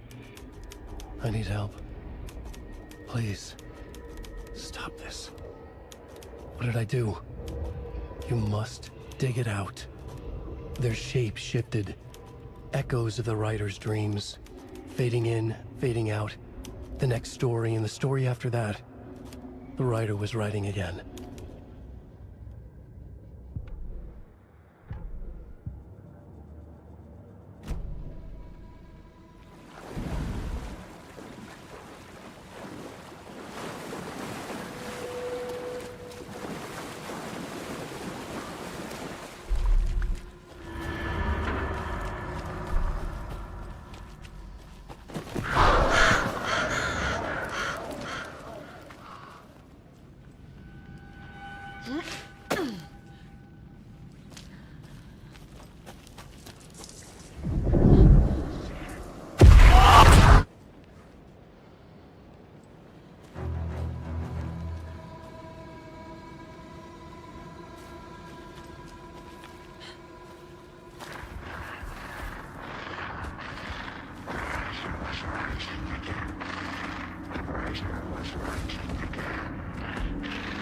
He's here.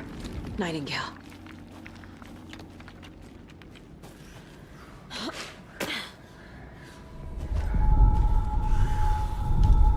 Trapped here.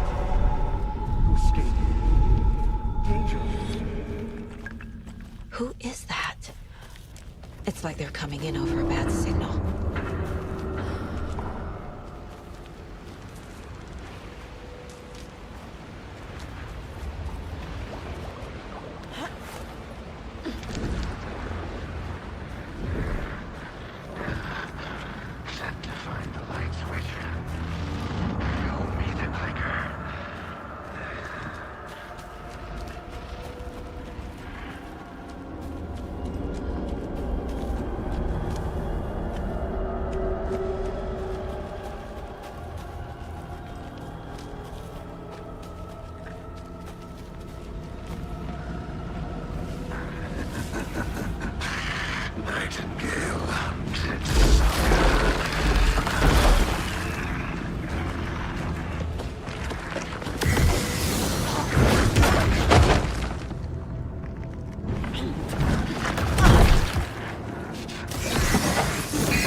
Go!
Who are you? What is this? Who are you? Hear me. I'm Saga Anderson, FBI. I can hear you. Cauldron Lake.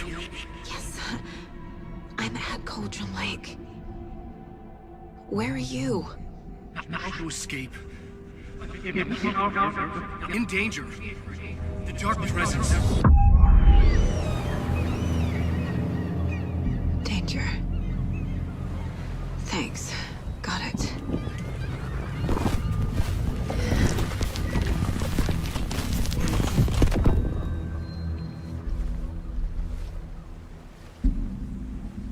Hey!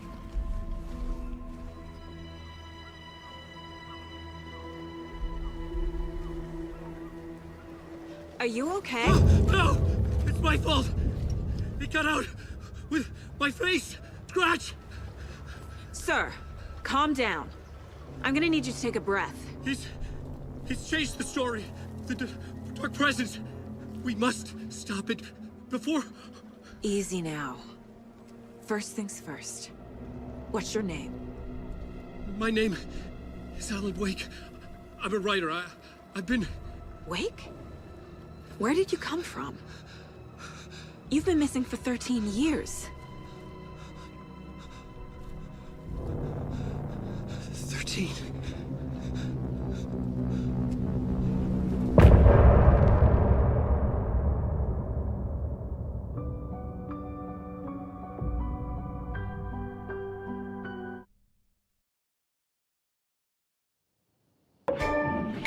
Anderson, where did you go?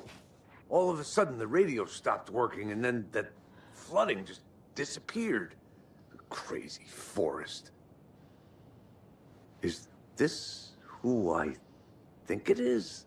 Casey, say hello to Alan Wake. Mr. Wake, this is Special Agent Alex Casey. He'll escort you to our car. Casey, I'll meet you there, right after I take a look around. If the flooding's receded, there might be evidence we missed earlier. Okay. See you there. Alex Casey? How? Am I still... Is this the dark place? No, it can't be. I got out. Yeah, the PI from your books has the same name as me. Great. Moving on. It's a bit of a hike to the car, Wake. Just get your bearings, then we'll head out. I need another minute. Cauldron Lake. I thought I'd never see this place again. Take your time.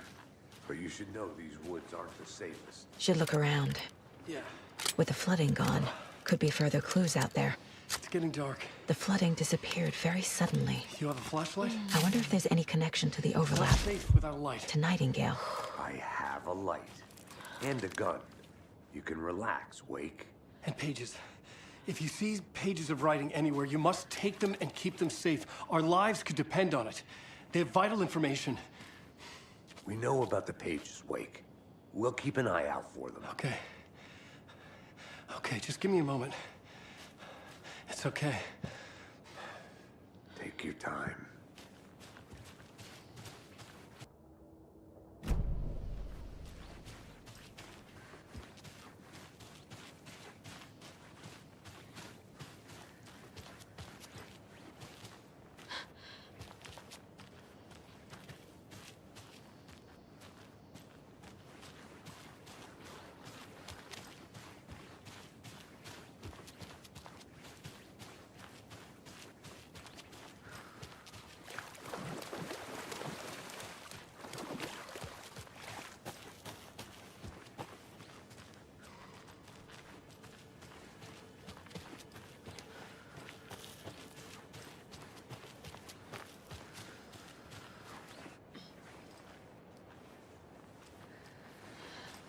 A locked box. Is that the cult of the tree symbol on it?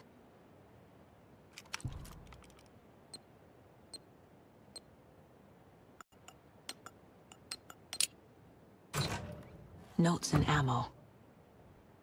Looks like they're tools of the trade. The cult doesn't see their victims as people.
themselves are turning into monsters.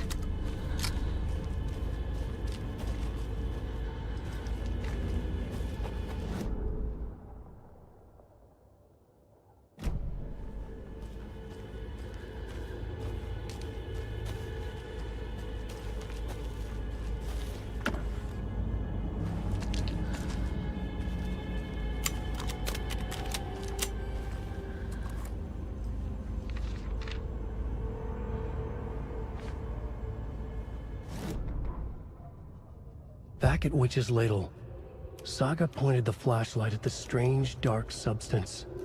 The same substance Nightingale had left at the morgue. There was something hidden under it. She strained to see. The opposite of sunspots in her eyes. Blacker than black. Suddenly a change. The light reacted to the substance. A feedback loop, surging up her arm. Saga squeezed the flashlight, willing it to penetrate the dark matter. Burn it away.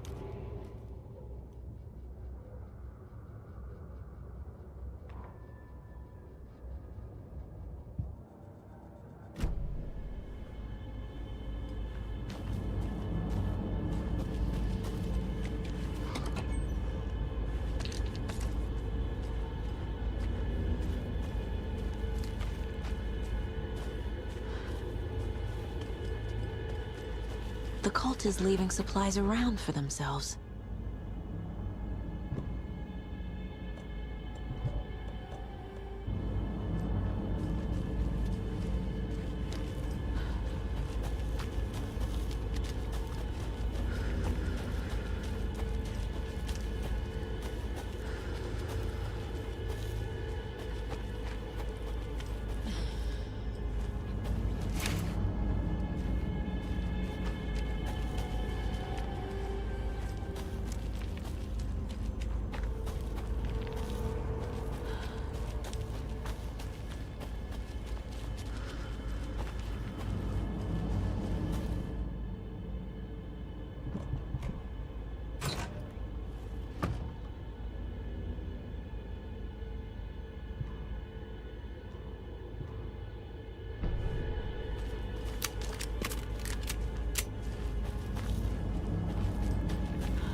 There's something written here.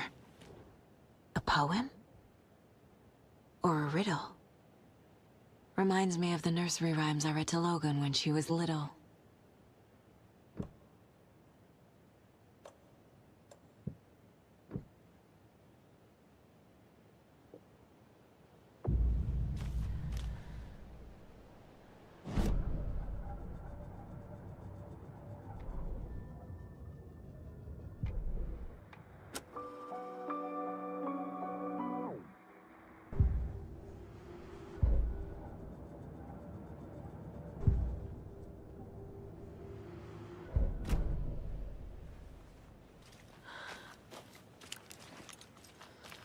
A little clothespin doll.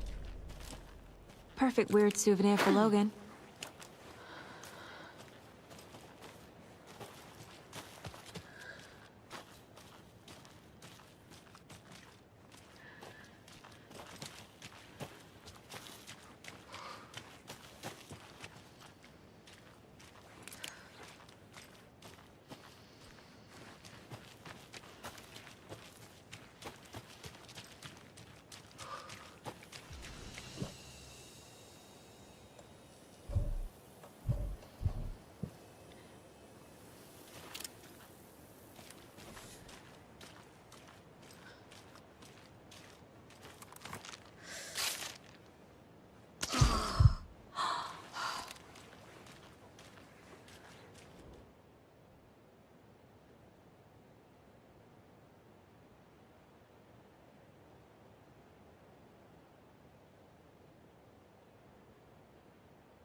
Another one of those rhymes.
Nightingale goes missing for 13 years, shows up murdered, and then turns into a monster. After I stop Nightingale, a rider who's also been missing for 13 years turns up. What's the connection? What kind of case is this?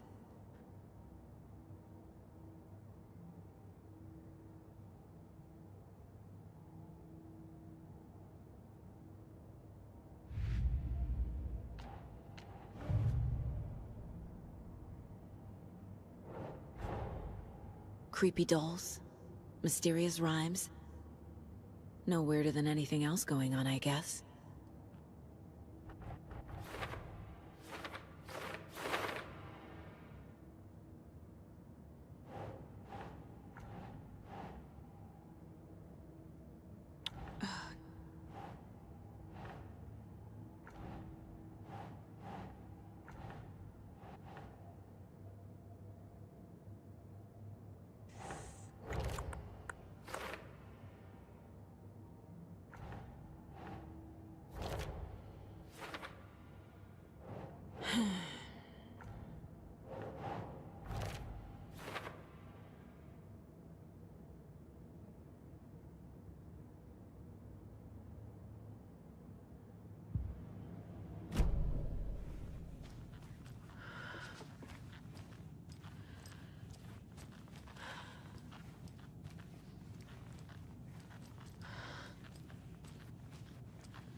The FBC is definitely playing with things they don't fully understand.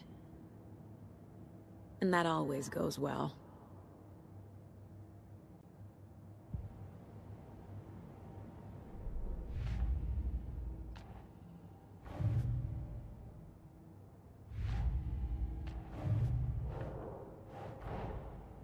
Finding a Casey movie lunchbox out here can't be a coincidence. Another message?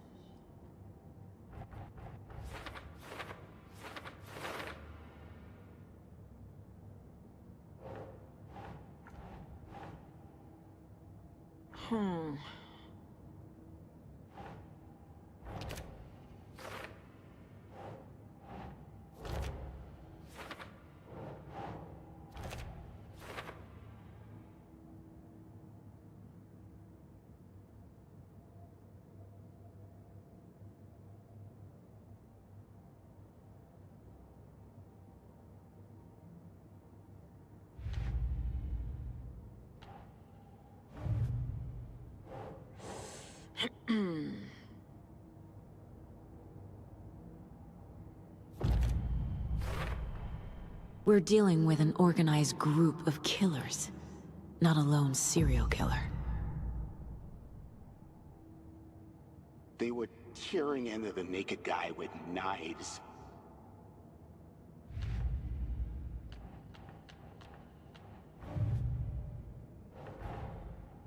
These stashes could contain clues about the cult. Better keep an eye out for more.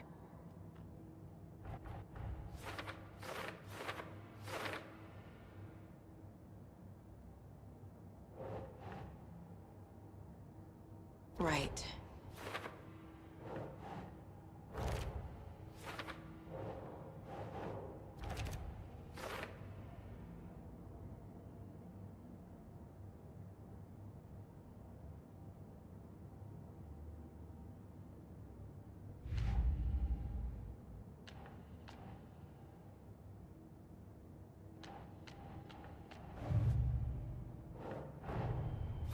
The cult of the tree is behind these murders. This case just became much more complicated. I'll need to start a new file. But it's my first cult case. Exciting.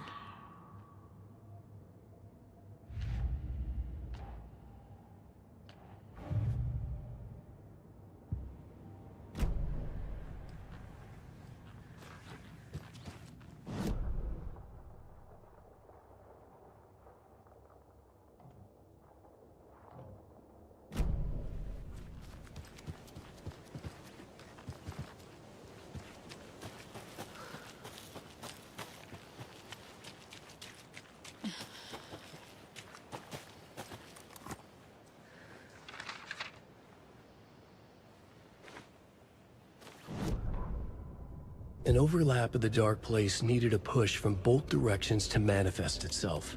Reality in our world eroded by repeated dark lore tied to a location, and a counterpoint, a work of art, a horror narrative crafted in the depths of the dark place, connecting to the story on the other side to reach out through the weakened veil. A story of a lawman whose heart was cut out of his chest, two corrupt men killed by their own twisted ambition, a haunted old woman drowned in a bathtub, twisted reflections on the other side of the mirror, arcs stabbing through realities, amplifying the influence of the dark place.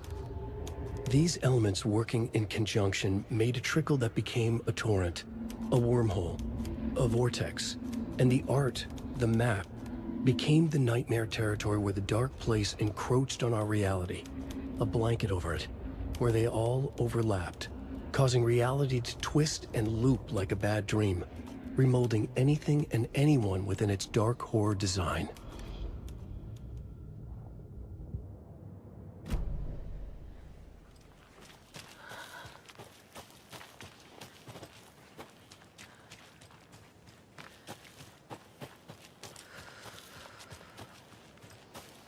There's another lunchbox.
Another locked box.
Another one of those lunch boxes.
I need to know more about the Code of the Tree if I'm going to shut them down.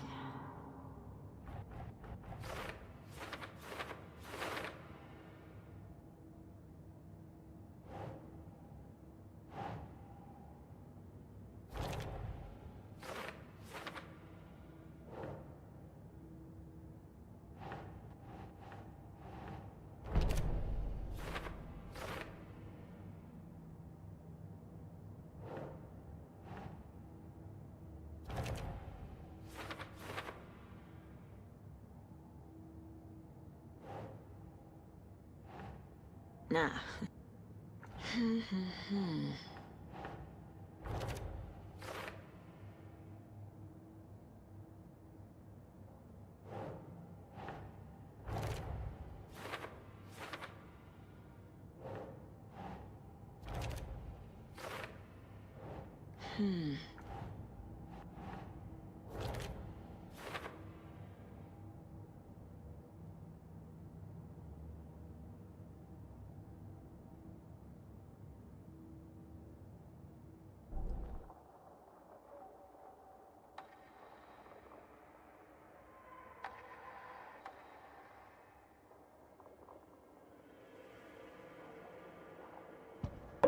Saga was sure she had hit the Taken in the head, but had not even slowed the monster down. She took aim and fired again. Another headshot. This time, the Taken staggered.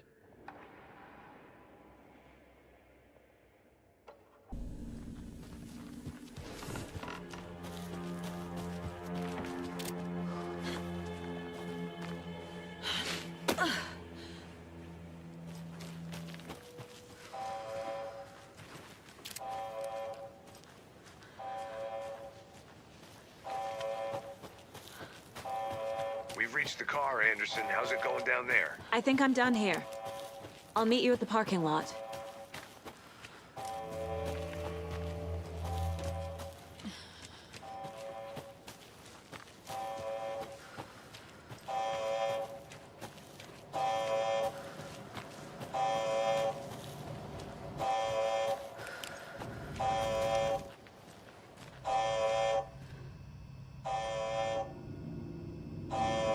Warning.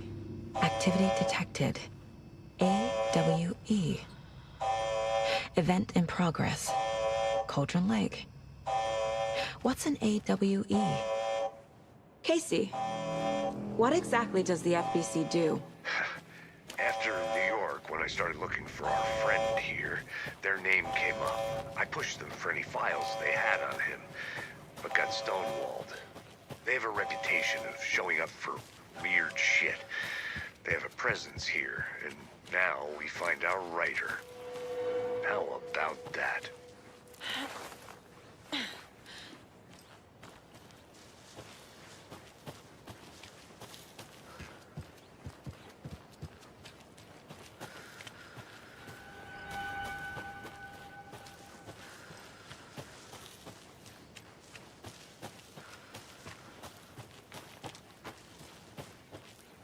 You ready to go?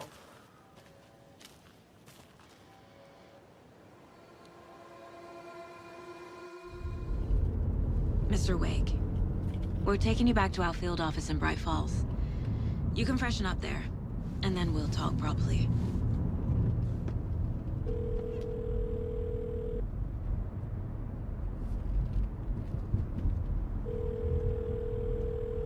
Hey, Mom. Before you say anything, I'm totally fine.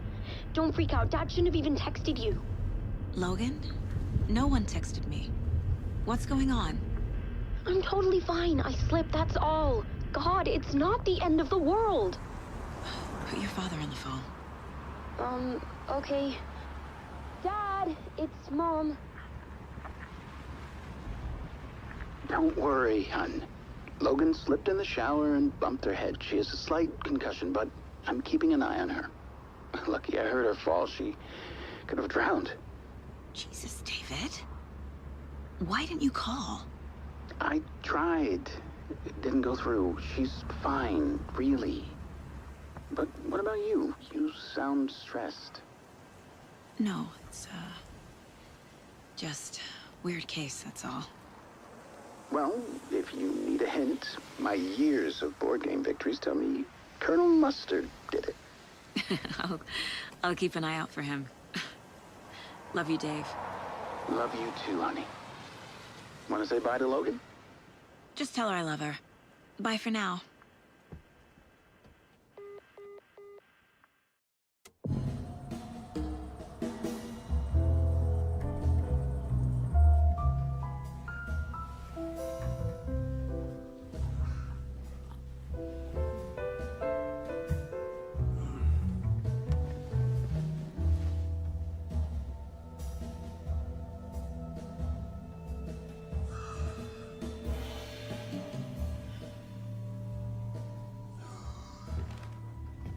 Is there anyone you'd like us to reach out to, Mr. Wake? You've been gone a long time. No. No. They'd be in danger. It'll come for me. Okay, let's talk about something else. Robert Nightingale. Do you know him? You were both here in 2010. The Dark Presence got him back then. That's the last time I saw him. 13 years. Fuck me. Tell us about the pages. You had what looks like a title page with you. Return. Is this the name of the story on these pages? The writer's name has been scratched out pretty violently, but your name can still be made out underneath. Scratched out. Yeah. Scratch.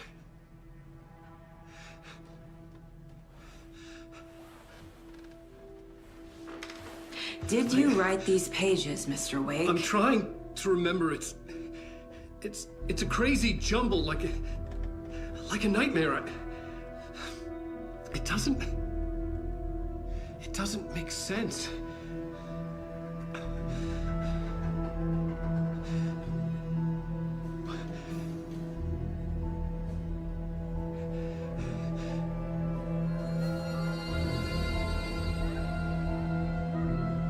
I remember. I remember.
Waking up in places with no memory of how I'd gotten there.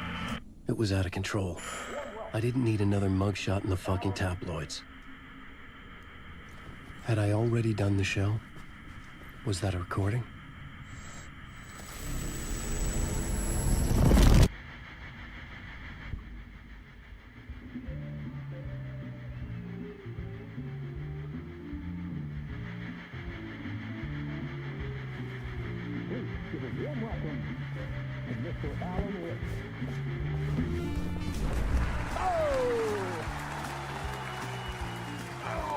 Good to see you, Alan. Great to see you. Welcome back to the show. Come on, sit down. Woo! Oh, man. It is so good to see you, Alan. This must be an exciting time for you. Tell me, does it ever get old? Sorry, does what get old? Publishing a new book. Are you okay there, my friend? You look like you've been cooped up in the writer's room for a few too many years. This is exactly how I feel. You know, I've waited so long to get my hands on the sequel to Departure. You left us on quite the cliffhanger. We've all been dying to know what "it's not a lake, it's an ocean" really means. You and me both. Well, our wait is over. Your new book, Initiation, hits the shelves tomorrow. What? That's exactly what every reader will be asking. This book is mind-bending. It's so cerebral. I mean, how would you describe it? An auto-fictional thought experiment?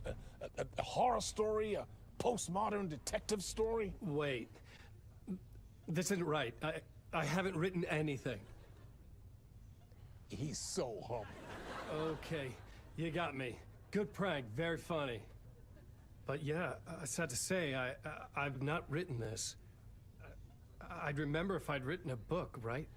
Or maybe it was written by your evil double. Well played, man! That is spot on! Playing the role here. Pretending the world of the book overlaps our own. That's very meta indeed. You see, Initiation tells the story of a fictional writer named Alan Wake, who is trapped in a nightmare, desperately trying to find the manuscript of a novel he has forgotten he has written. The book is set in New York, but it might not be New York at all. He is tormented by his dark doppelganger and guided by visions of a fictional detective he has written. That's right, Alex Casey is in this book as well. I guess we'll just keep doing this the whole show. The joke's on me. But isn't that what you sign up for with autofiction? No, but seriously, I found the structure of the reality you build in the book fascinating. It reminded me of The Matrix. I mean, the writer is physically in his writer's room, trapped there, and he projects himself out to this dark dream of New York through the story he is writing. Like astral projection. Did I get that right? Yeah, that's exactly right. Go on. I should be taking notes here. This is great stuff. Notes to that other Alan Wake in that room writing this as we speak? Are we all in your story, Alan? Wow. I wish you every success with your new book, Alan. I hope it's as successful as your best-selling Alex Casey series. Initiation hits the shelves tomorrow. After this, I'm sure we'll all be eagerly awaiting the culmination of this hero's journey trilogy of yours. A book called Return, perhaps. Man, thank you for one of the strangest interviews of my entire career, Alan. All this talk of meta-narratives. I have to expect me to disappear once this scene ends.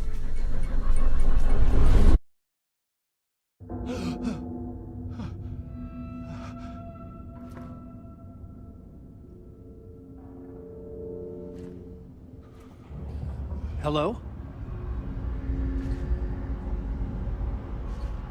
I'm losing it. Something's not right here. I needed to get home. To Alice.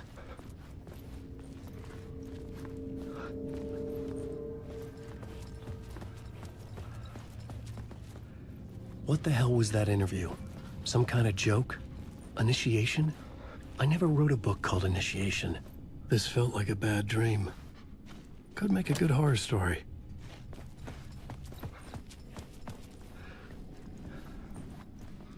Old Gods of Asgard. That name sounded familiar.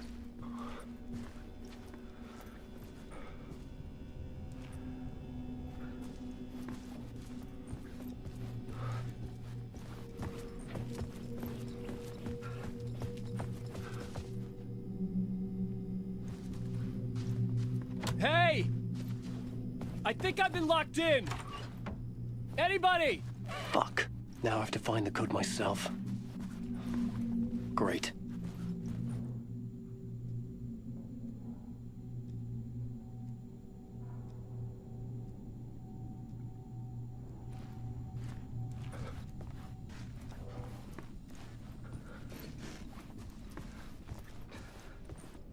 I was a mess.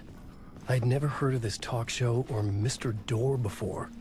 None of it felt right. Was I losing my mind?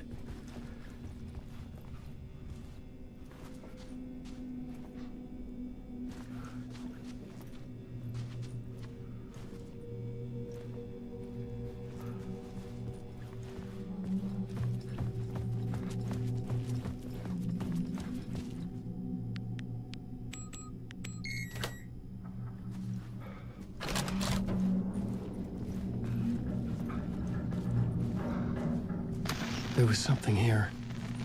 A broken transmission I couldn't quite make out. What was that? A message? Impossible to say.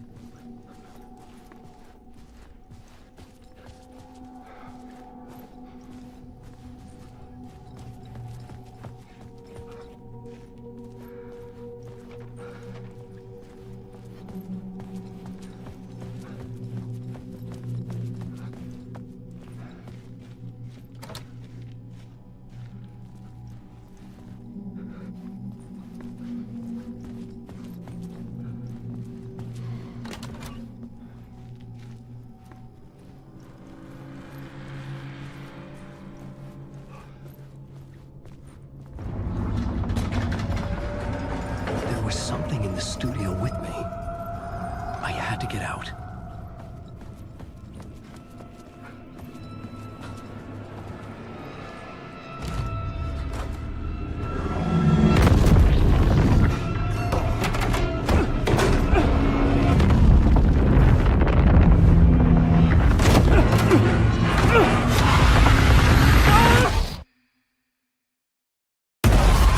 This is the ritual to ritual.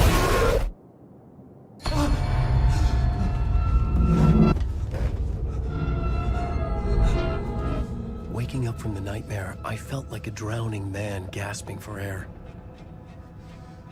This place felt familiar. A ghost of a memory surfaced, about riding here for countless days.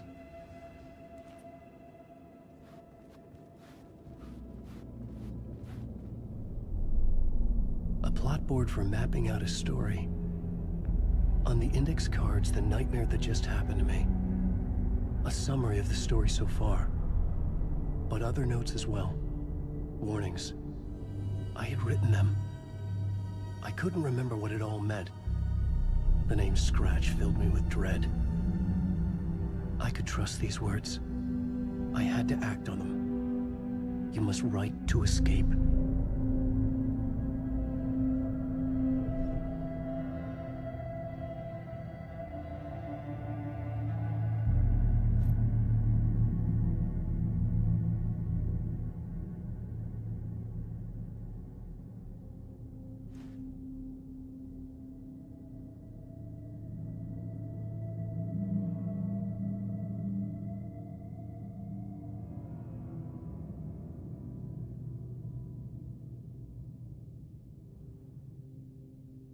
I had to write more.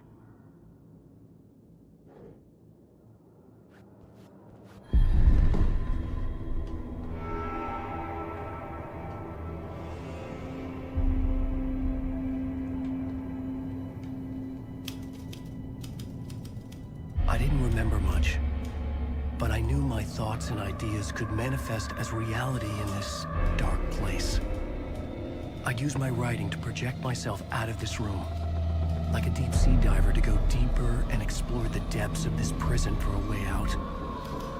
This room was my boat. Writing was my lifeline. I would start again at the talk show.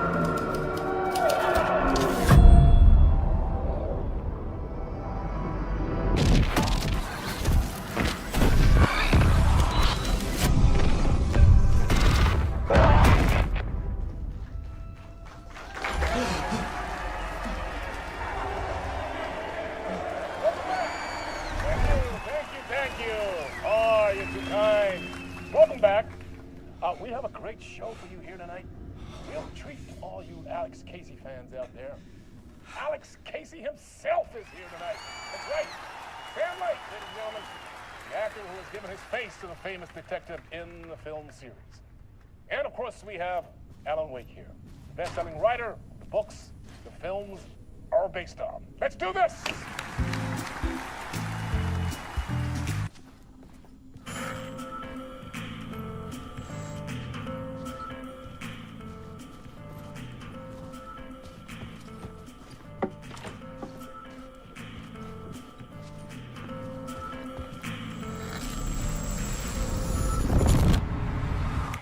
Welcome back to the show. So, Alan, as the creator of the character, how do you feel about this? Sorry, what? I know it can be an awkward question with the man sitting right next to you, but I mean, how do you feel about him in the role of Casey? Does he look the part to you? He looks exactly like I always imagined Casey to be. It's uncanny. Thank you. That means so much to me. I'm a huge fan of your books. So, what's the problem, Alan? Because on more than one occasion, you voiced your reservations about the adaptations. It's not that. They're their own thing. They've gone with choices that are different from mine. I feel protective about my stories, and these adaptations... I don't know. I guess I just wish I could have been more involved in making them. Well, in that case, you won't have seen this either. We have a clip from the new film, Murder Case Casey. Should we roll it, or do you want to say something first, Sam? Nah, just roll it.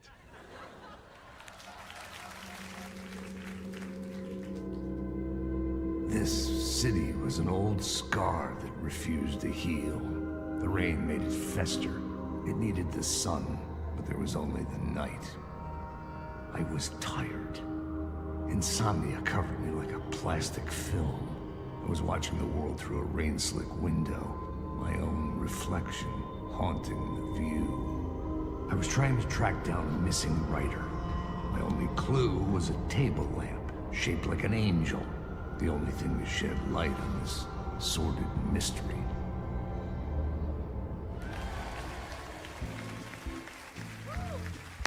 Great. Murder Case Casey. Great job, Sam. Very exciting and very meta. I'm looking forward to seeing more. Wait, stop. What was that about a writer? About a lamp?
Hello?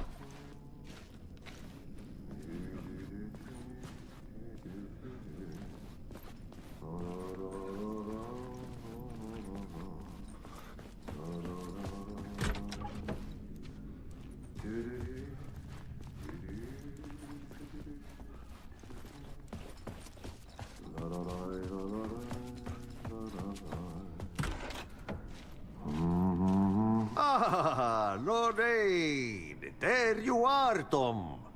Oh, not so much evil that not a bit of good as well. Not one without the other. Good to see you. Hey, I can't seem to find my way out of here. Can you point me to the exit? No totta helvetissä. Of course, Tom. The work will instruct its maker. I was gonna get something from the basement for you, but you can get it yourself now. The more cooks, the worse the soup. Have we met before? Are you trapped in the dark place too? You remember Ahti, the janitor. You can't be lost if you don't worry about where you are headed. So don't worry, Tom. The sun will shine even into a heap of twigs. Just remember to turn on the lights. It won't take long when you get to work. What do you want me to get from the basement? And my name's Alan, not Tom. Ja, mutta katsopako a man, but a man with a tool makes two, Tom. Eikö niin? And a man with a tool can build his own exit. It's in a shoebox, in the basement where you left it. Safe as in the Lord's purse. Here's the key.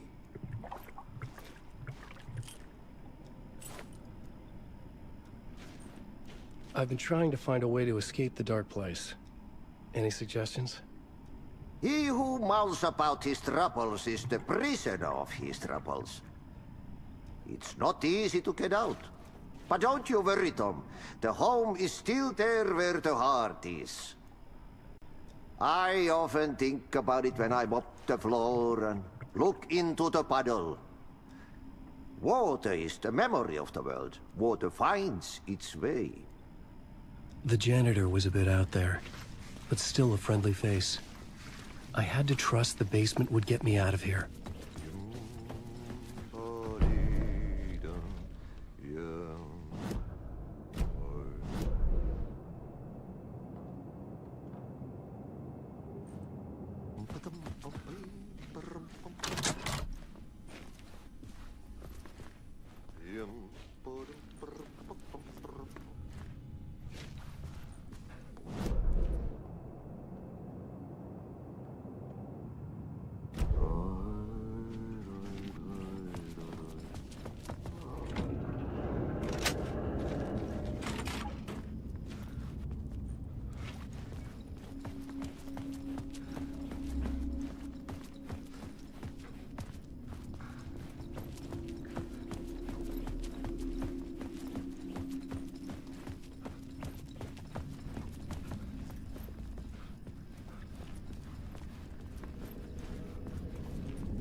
An old lamp in a shoebox. Was this what the janitor had left for me?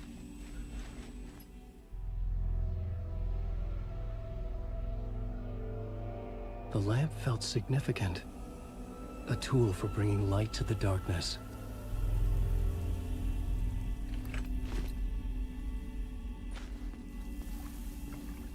I felt a magnetic pull between the lamp and the light overhead. Whoa! When the light jumped into my lamp, the whole room changed. Like something in a dream. Opening a way forward, the lamp was humming. The bulb glowed. It held the light now.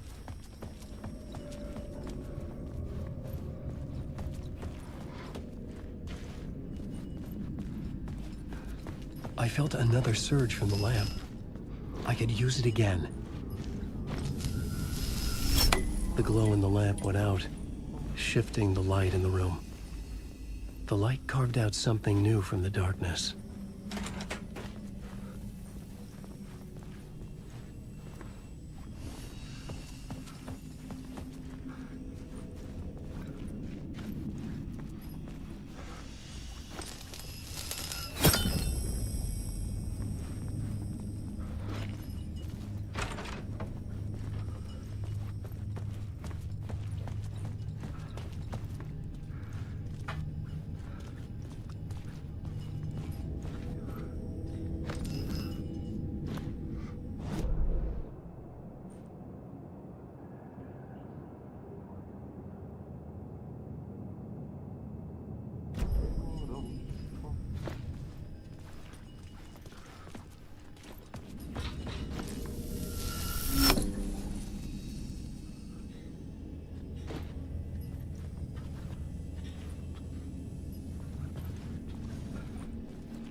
I needed to find another way out.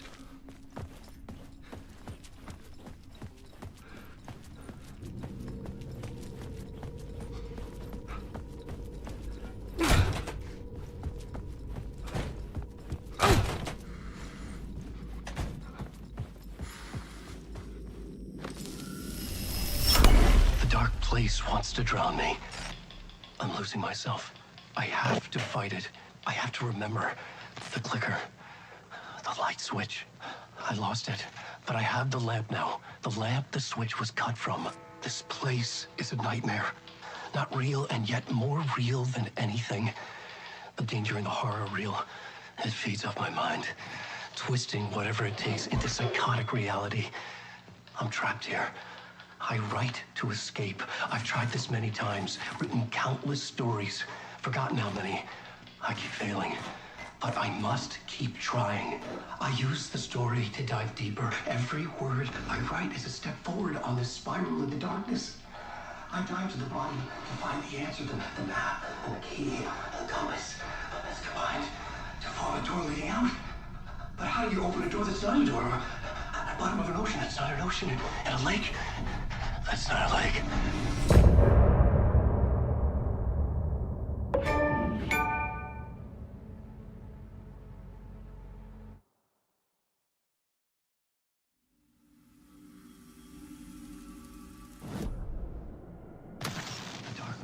Wants to drown me.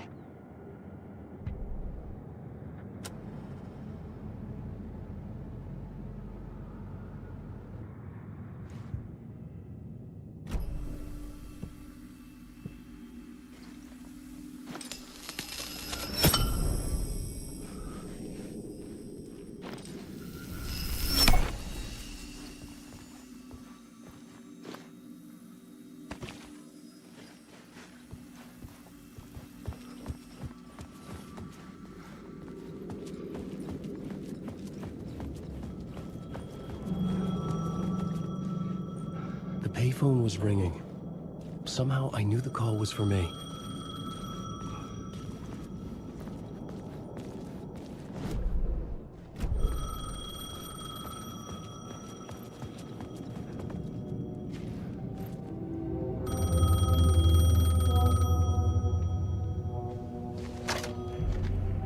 Hello? Alan Wake?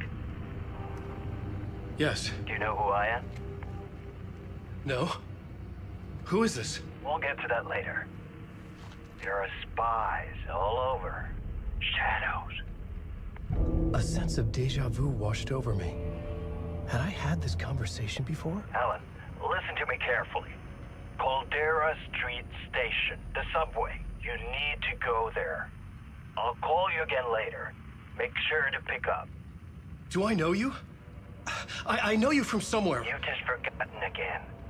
We're in this together. Don't worry. I got you now. We've been working. Great. I'm losing you. Hello? Hello?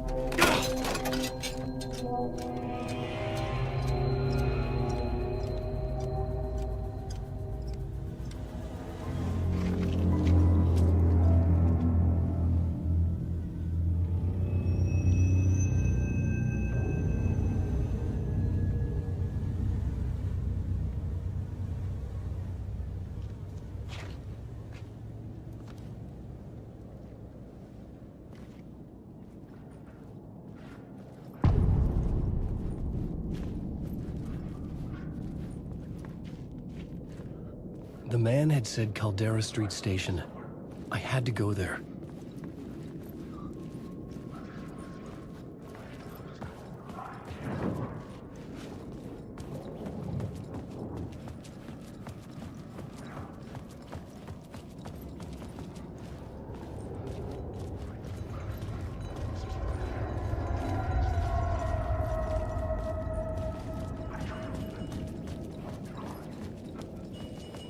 The Caldera Street Station sign was there, but the entrance was missing. I had to make it appear. Maybe I could use the lamp to reveal the station entrance. The lamp was dead in my hand. I needed to find a light for it.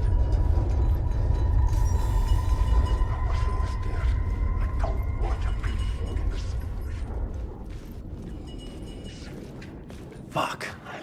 Okay, don't mind me, just passing through. Shadows stirred like there was someone there, but there was no one. I wanted to keep it that way.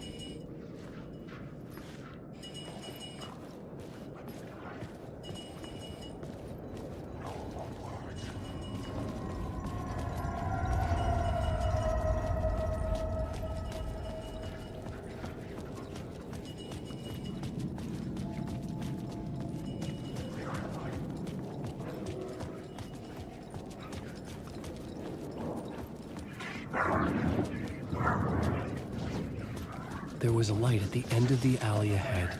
I'm right. Writing is the key. Art is the key to fun. I'm a writer. I'm right. Writing is the key. Art is the key to find my way out of the dark place. Don't forget this. Don't you fucking forget this. The dark place. I'm outside time and space. Outside reality. But this is real. A nightmare dimension. An ocean of darkness. Remember, its dark energy can make art come true, make dreams and nightmares come true. Yes, I can use this. I need to use this. Hungry, monstrous things. To stop me, to devour me, become me.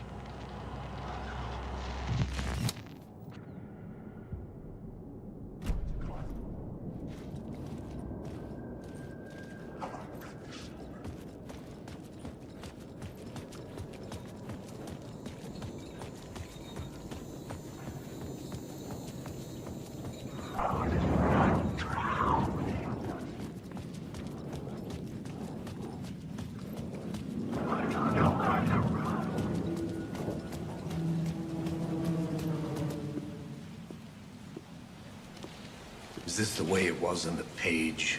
What the hell? Oh, hey. We met at Door's show. Alan Wake, the writer. I'm Alex Casey. I'm looking into a murder. Come on, what is this? There's a piece of evidence, a manuscript of a novel. You wouldn't know anything about it? A manuscript?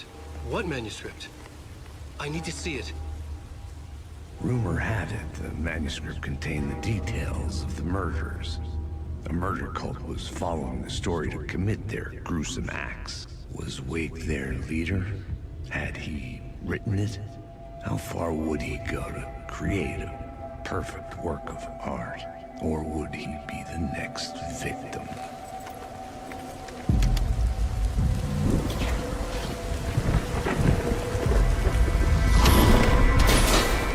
Stay here. No, wait! I need a gun! No chance.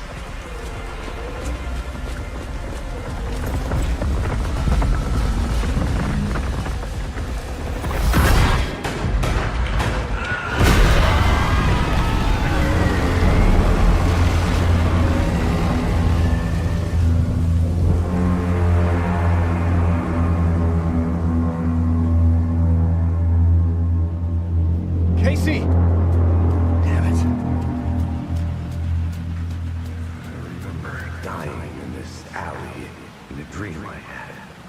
He was just gonna keep killing me here, loop by loop. You're not gonna get what you want. You think you know. You know shit. You don't really want to know. You're gonna get what's coming to you.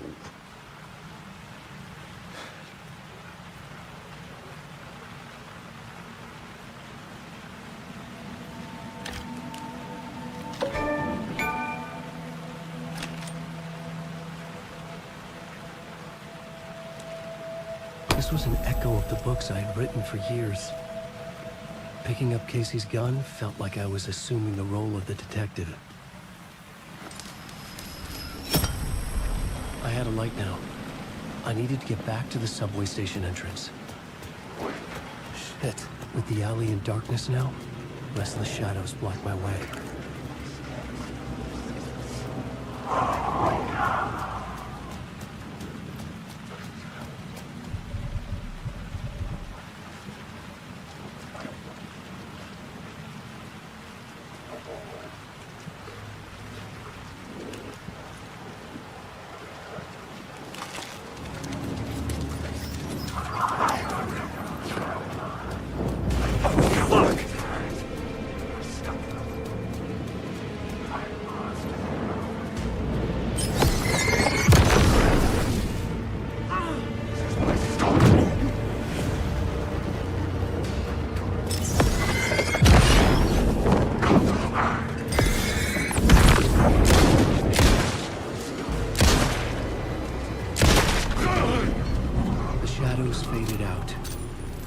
Didn't.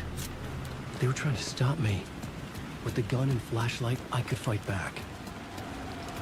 I could use the light to open the subway entrance now.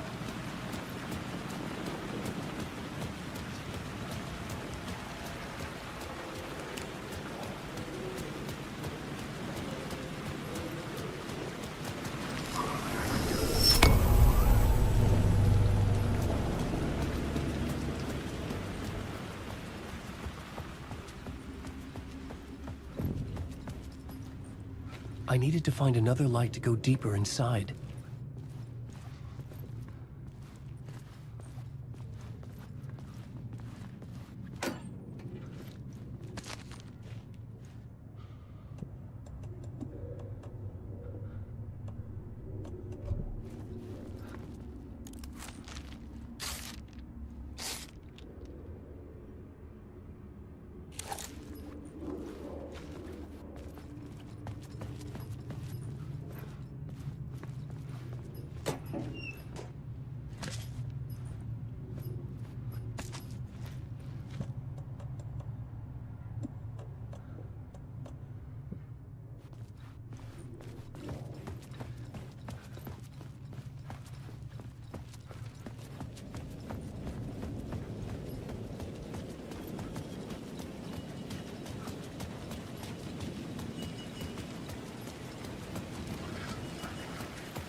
I needed to find a way around that fence.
There was something hidden here. Light would reveal it. A phrase repeated over and over. The words resonated with meaning. Had I written this?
It could not be opened on the side.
Books about Alex Casey for years. Something lingered here. A line from a half-forgotten story.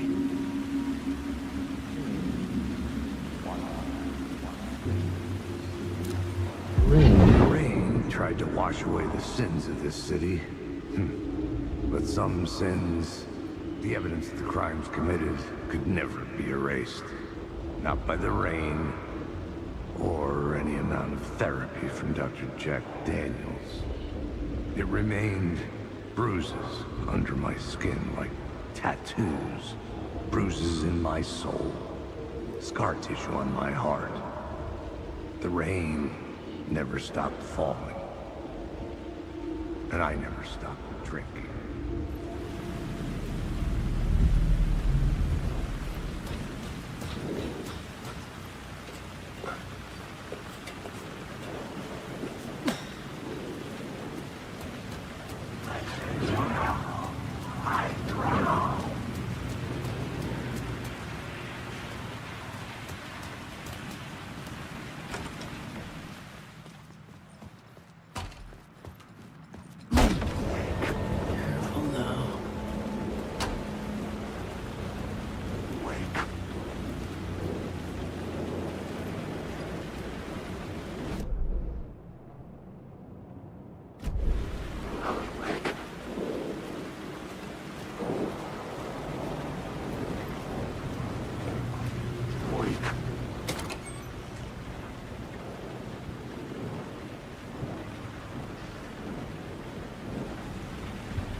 Hello?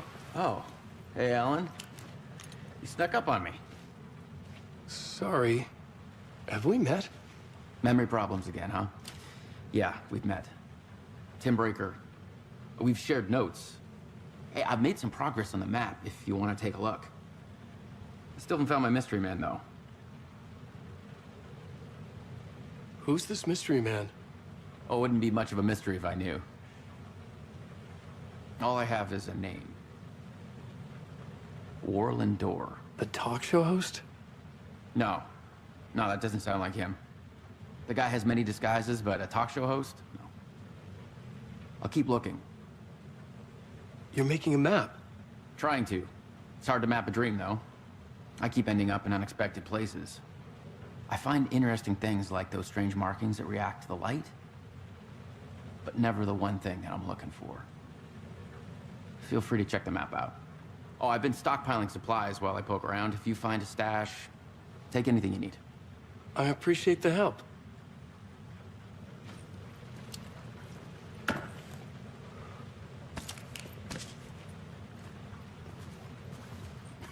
Oh, that's my crazy wall. I'm just trying to make sense of things. Don't judge me. I'll trade you walls any day.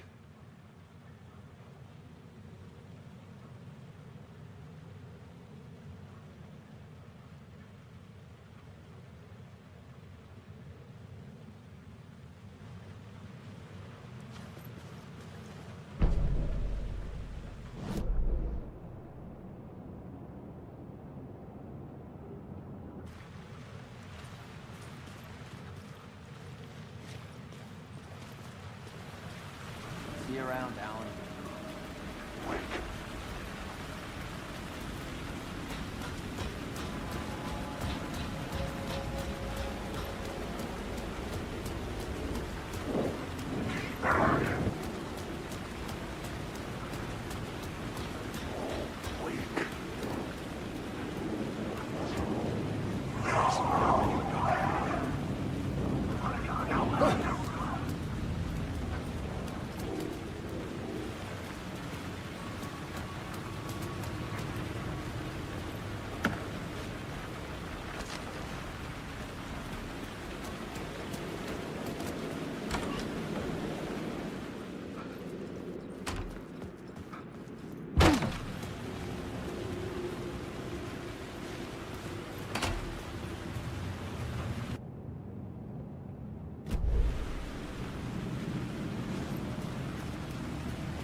Shit!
The gates to the platform were closed. I had a ticket.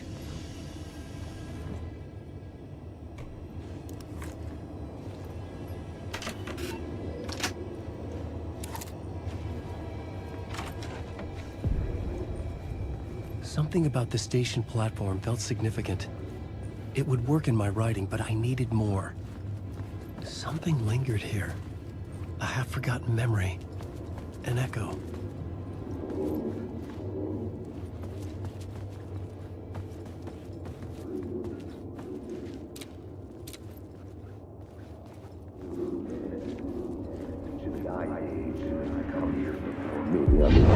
FBI agent had come here before me on the trail of a murder cult.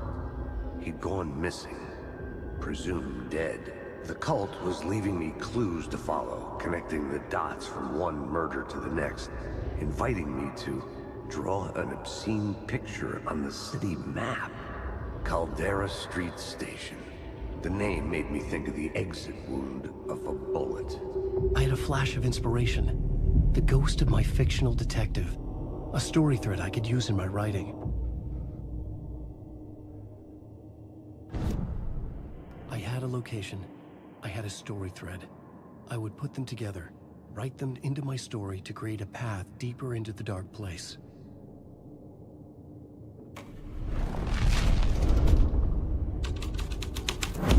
Things clicked into place. The story rang true. I was making progress. The dark place reacted to my story. The way into the tunnels was no longer blocked.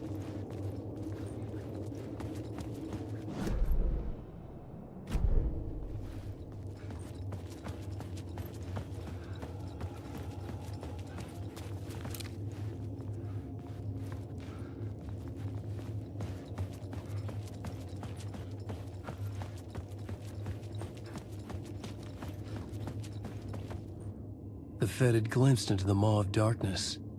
It swallowed him whole.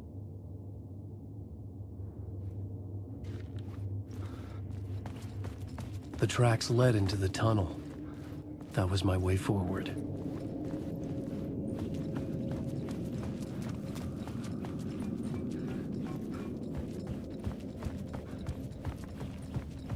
The blood trail continued deeper into darkness.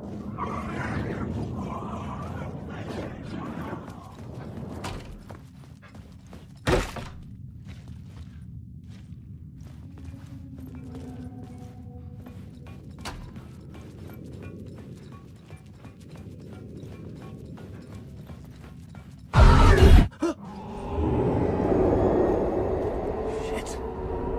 I don't like the sound of that.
The tunnels were a maze. The blood trail led me on.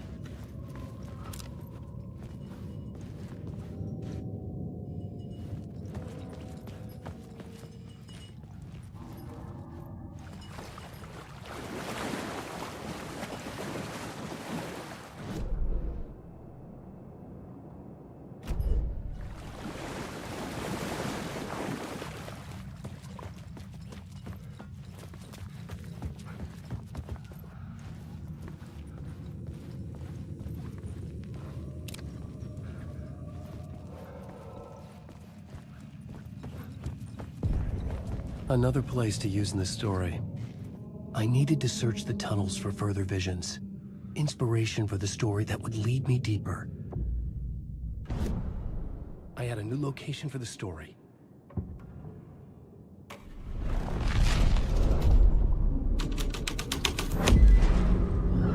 That changed the story. And with that, the dark place changed. The federal agent had come here looking for answers. All he found was a fate worse than death.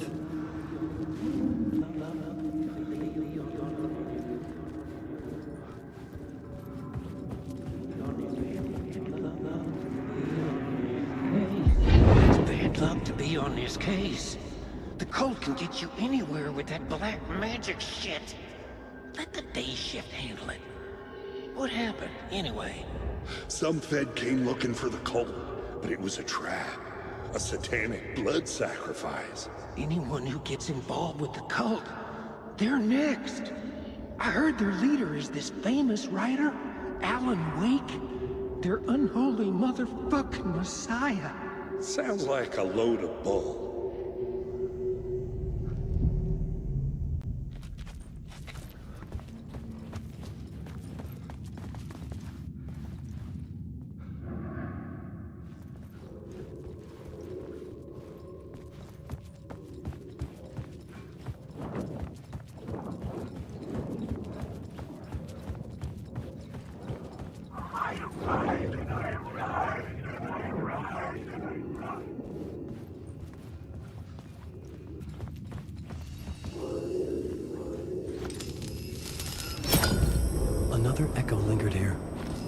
source of inspiration.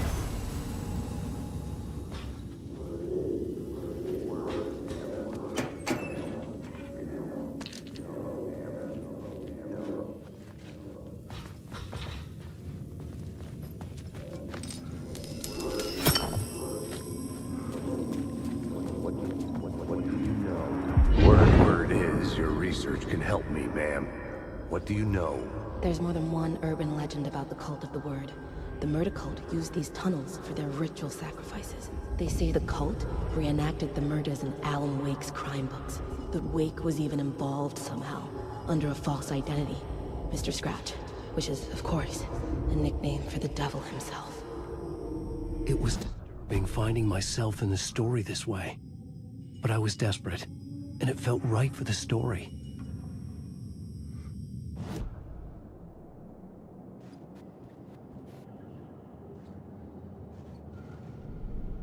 I had a new beat for the story.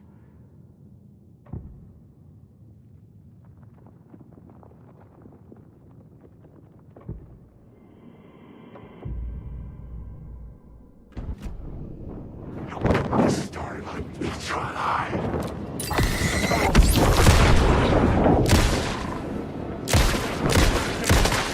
These are my words.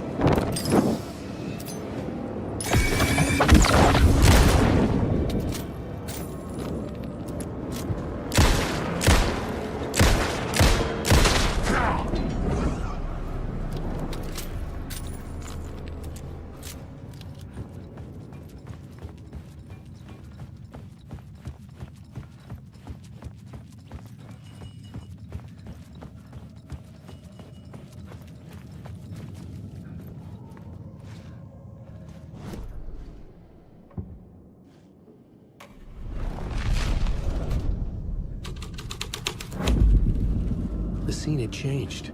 I could imagine this murder cult performing their macabre acts beyond the collapsed tunnel.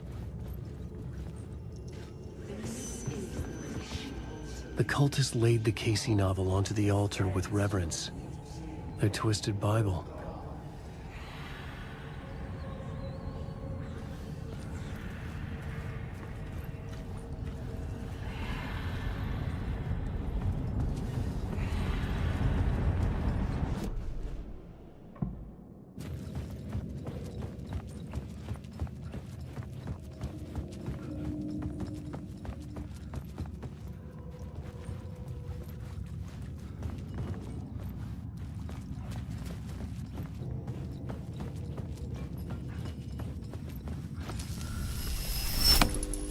The water was gone.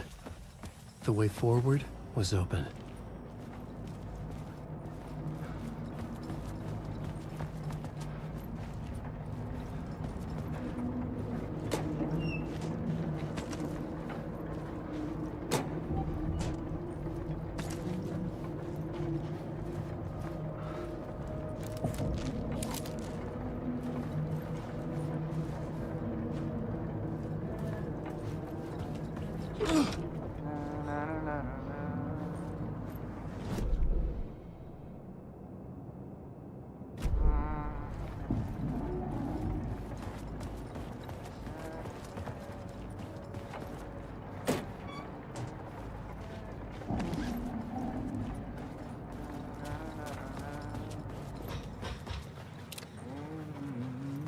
Hey, Alan.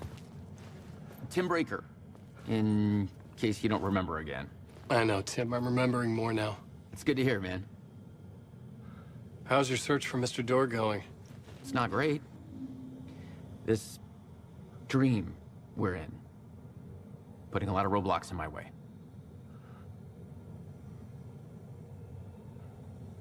The sketch you have does look like the Door I know.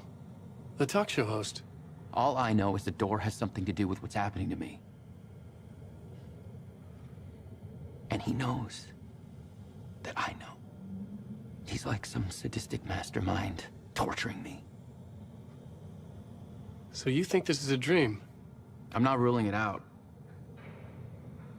You know, my dreams have always been incredibly vivid. They feel real until the second I wake up. In the dreams,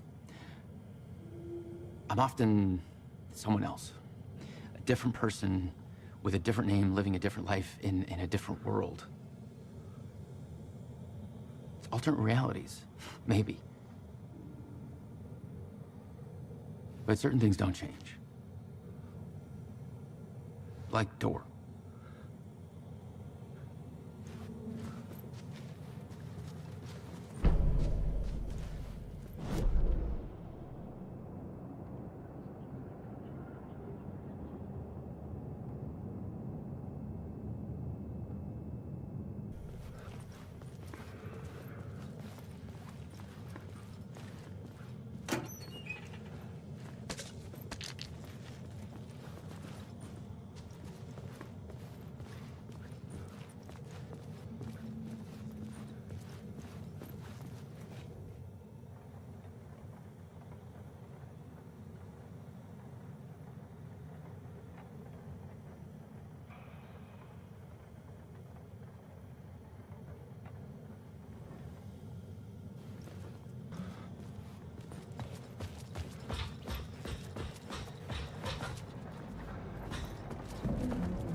washed away by dark waves. But some things remain. The darkest, nastiest elements. Like the murder site. It's my goal. A stepping stone to travel deeper to escape. Write a narrative that takes me there. Casey will lead me to it.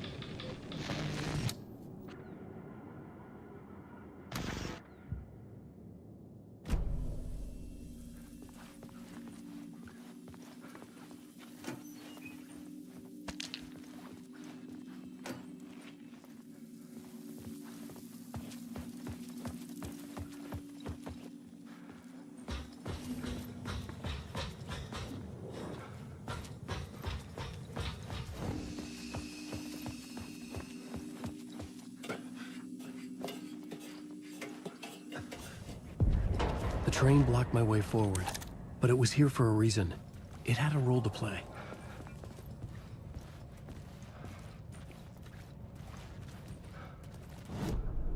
I had a new scene to use, a new setting.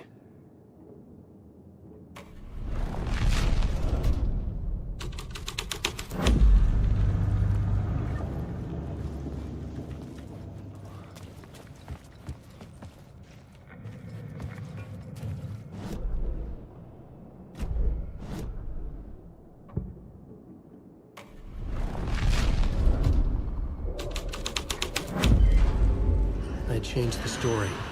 And with that, the dark place changed. The cult poured the gasoline over the train car. An iron cage that would soon become a coffin.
This is where the history of the cult gets genuinely disturbing. The cultists track down the torchbearers living in the tunnels. They lock the poor folks up in a derailed subway car, douse it in gasoline. Yeah. Charming. It turns into a bit of a ghost story after that. They say the dark smoke from the fire still roams the tunnels searching for new victims to devour. There are no happy endings in this city. The story thread felt important. I could use it in one of the scenes I'd found.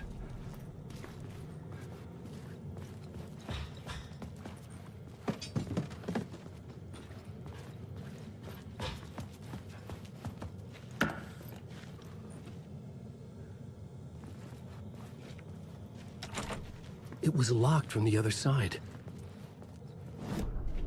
The new story beat fit the story perfectly.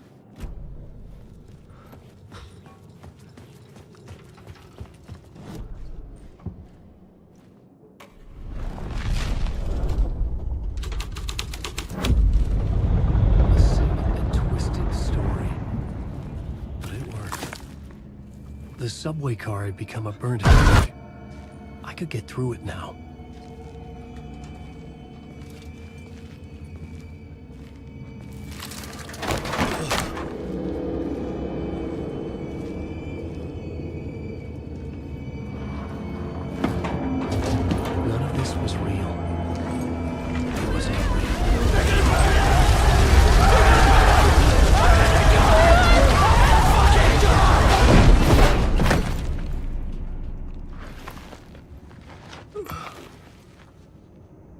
Fuck me.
My path was blocked. I had to find a way through. The lights would help me.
Wake. I ride.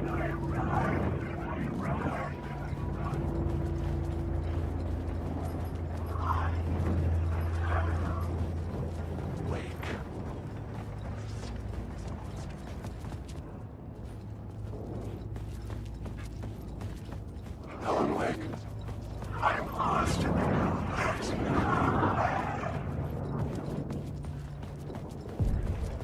The Echoing Hall had a story to tell.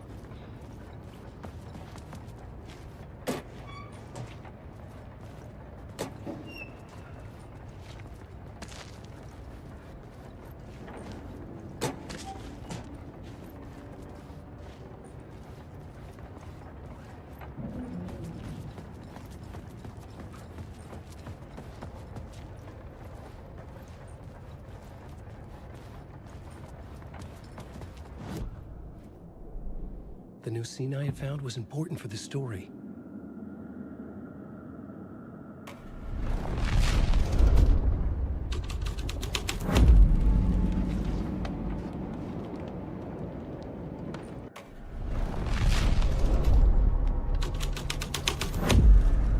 The scene changed with the story.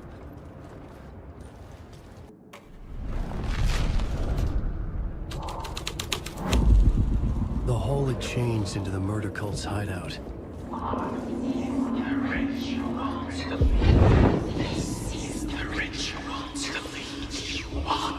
The Fed had witnessed something here that made him run scared. Whether the summoning ritual had been a bona fide supernatural event or the mass psychosis of stark raving lunatics, it didn't change the facts. The cult was messing with things no one should mess with. The ritual was a vital part of the story, the key to reaching the murder site.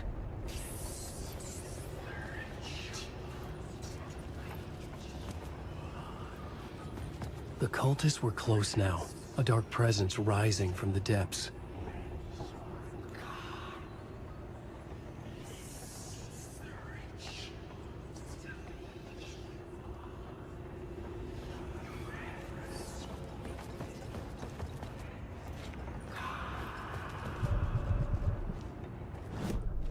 I had a new idea, a new story thread.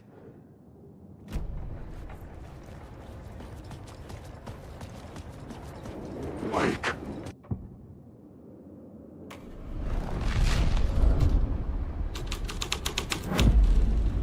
The story was affecting the scene.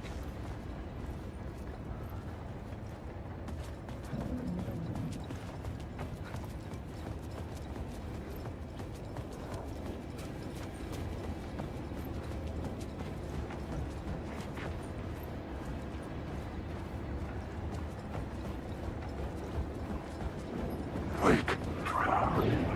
I've lost it. I've written through. Alan Wake.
scene here had changed.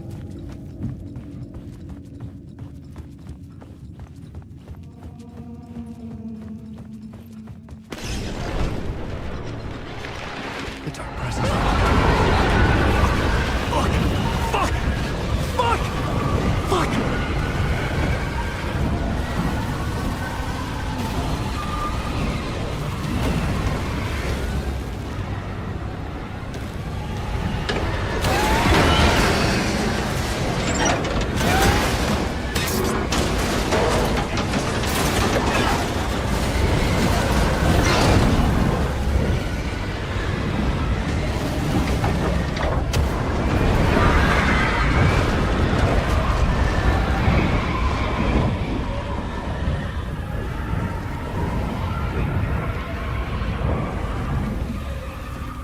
I couldn't hear the Dark Presence. It was gone.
The scene and plot beat made sense together.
The tunnel was open now.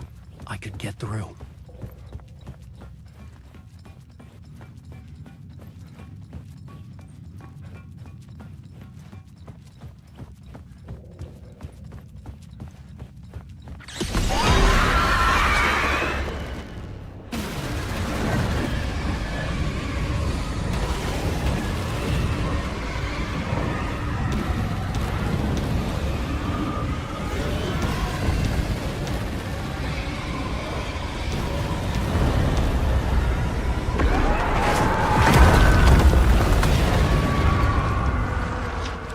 Dark Presence. I had seen it before. I remembered now. It was always out there, hunting me.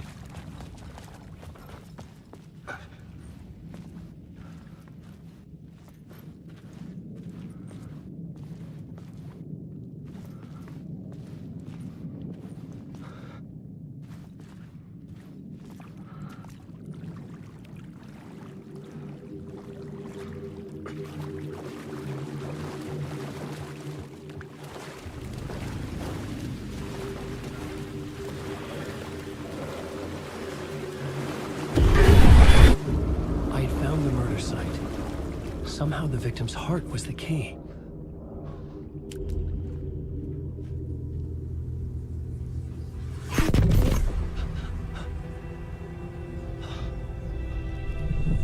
Something had shifted. I I felt an overwhelming closeness to home.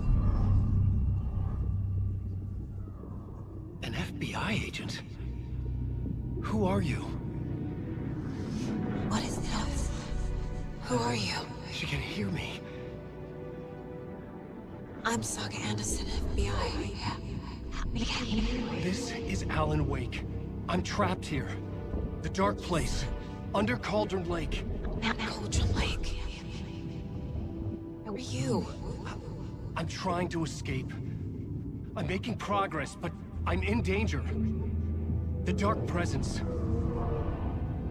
Help me. Please, help me. I could sense it. I was closer to home. Had the woman in the vision helped me somehow? Something had changed. Outside. Parliament Tower. Where I'd lived with Alice. It was out there. Waiting for me.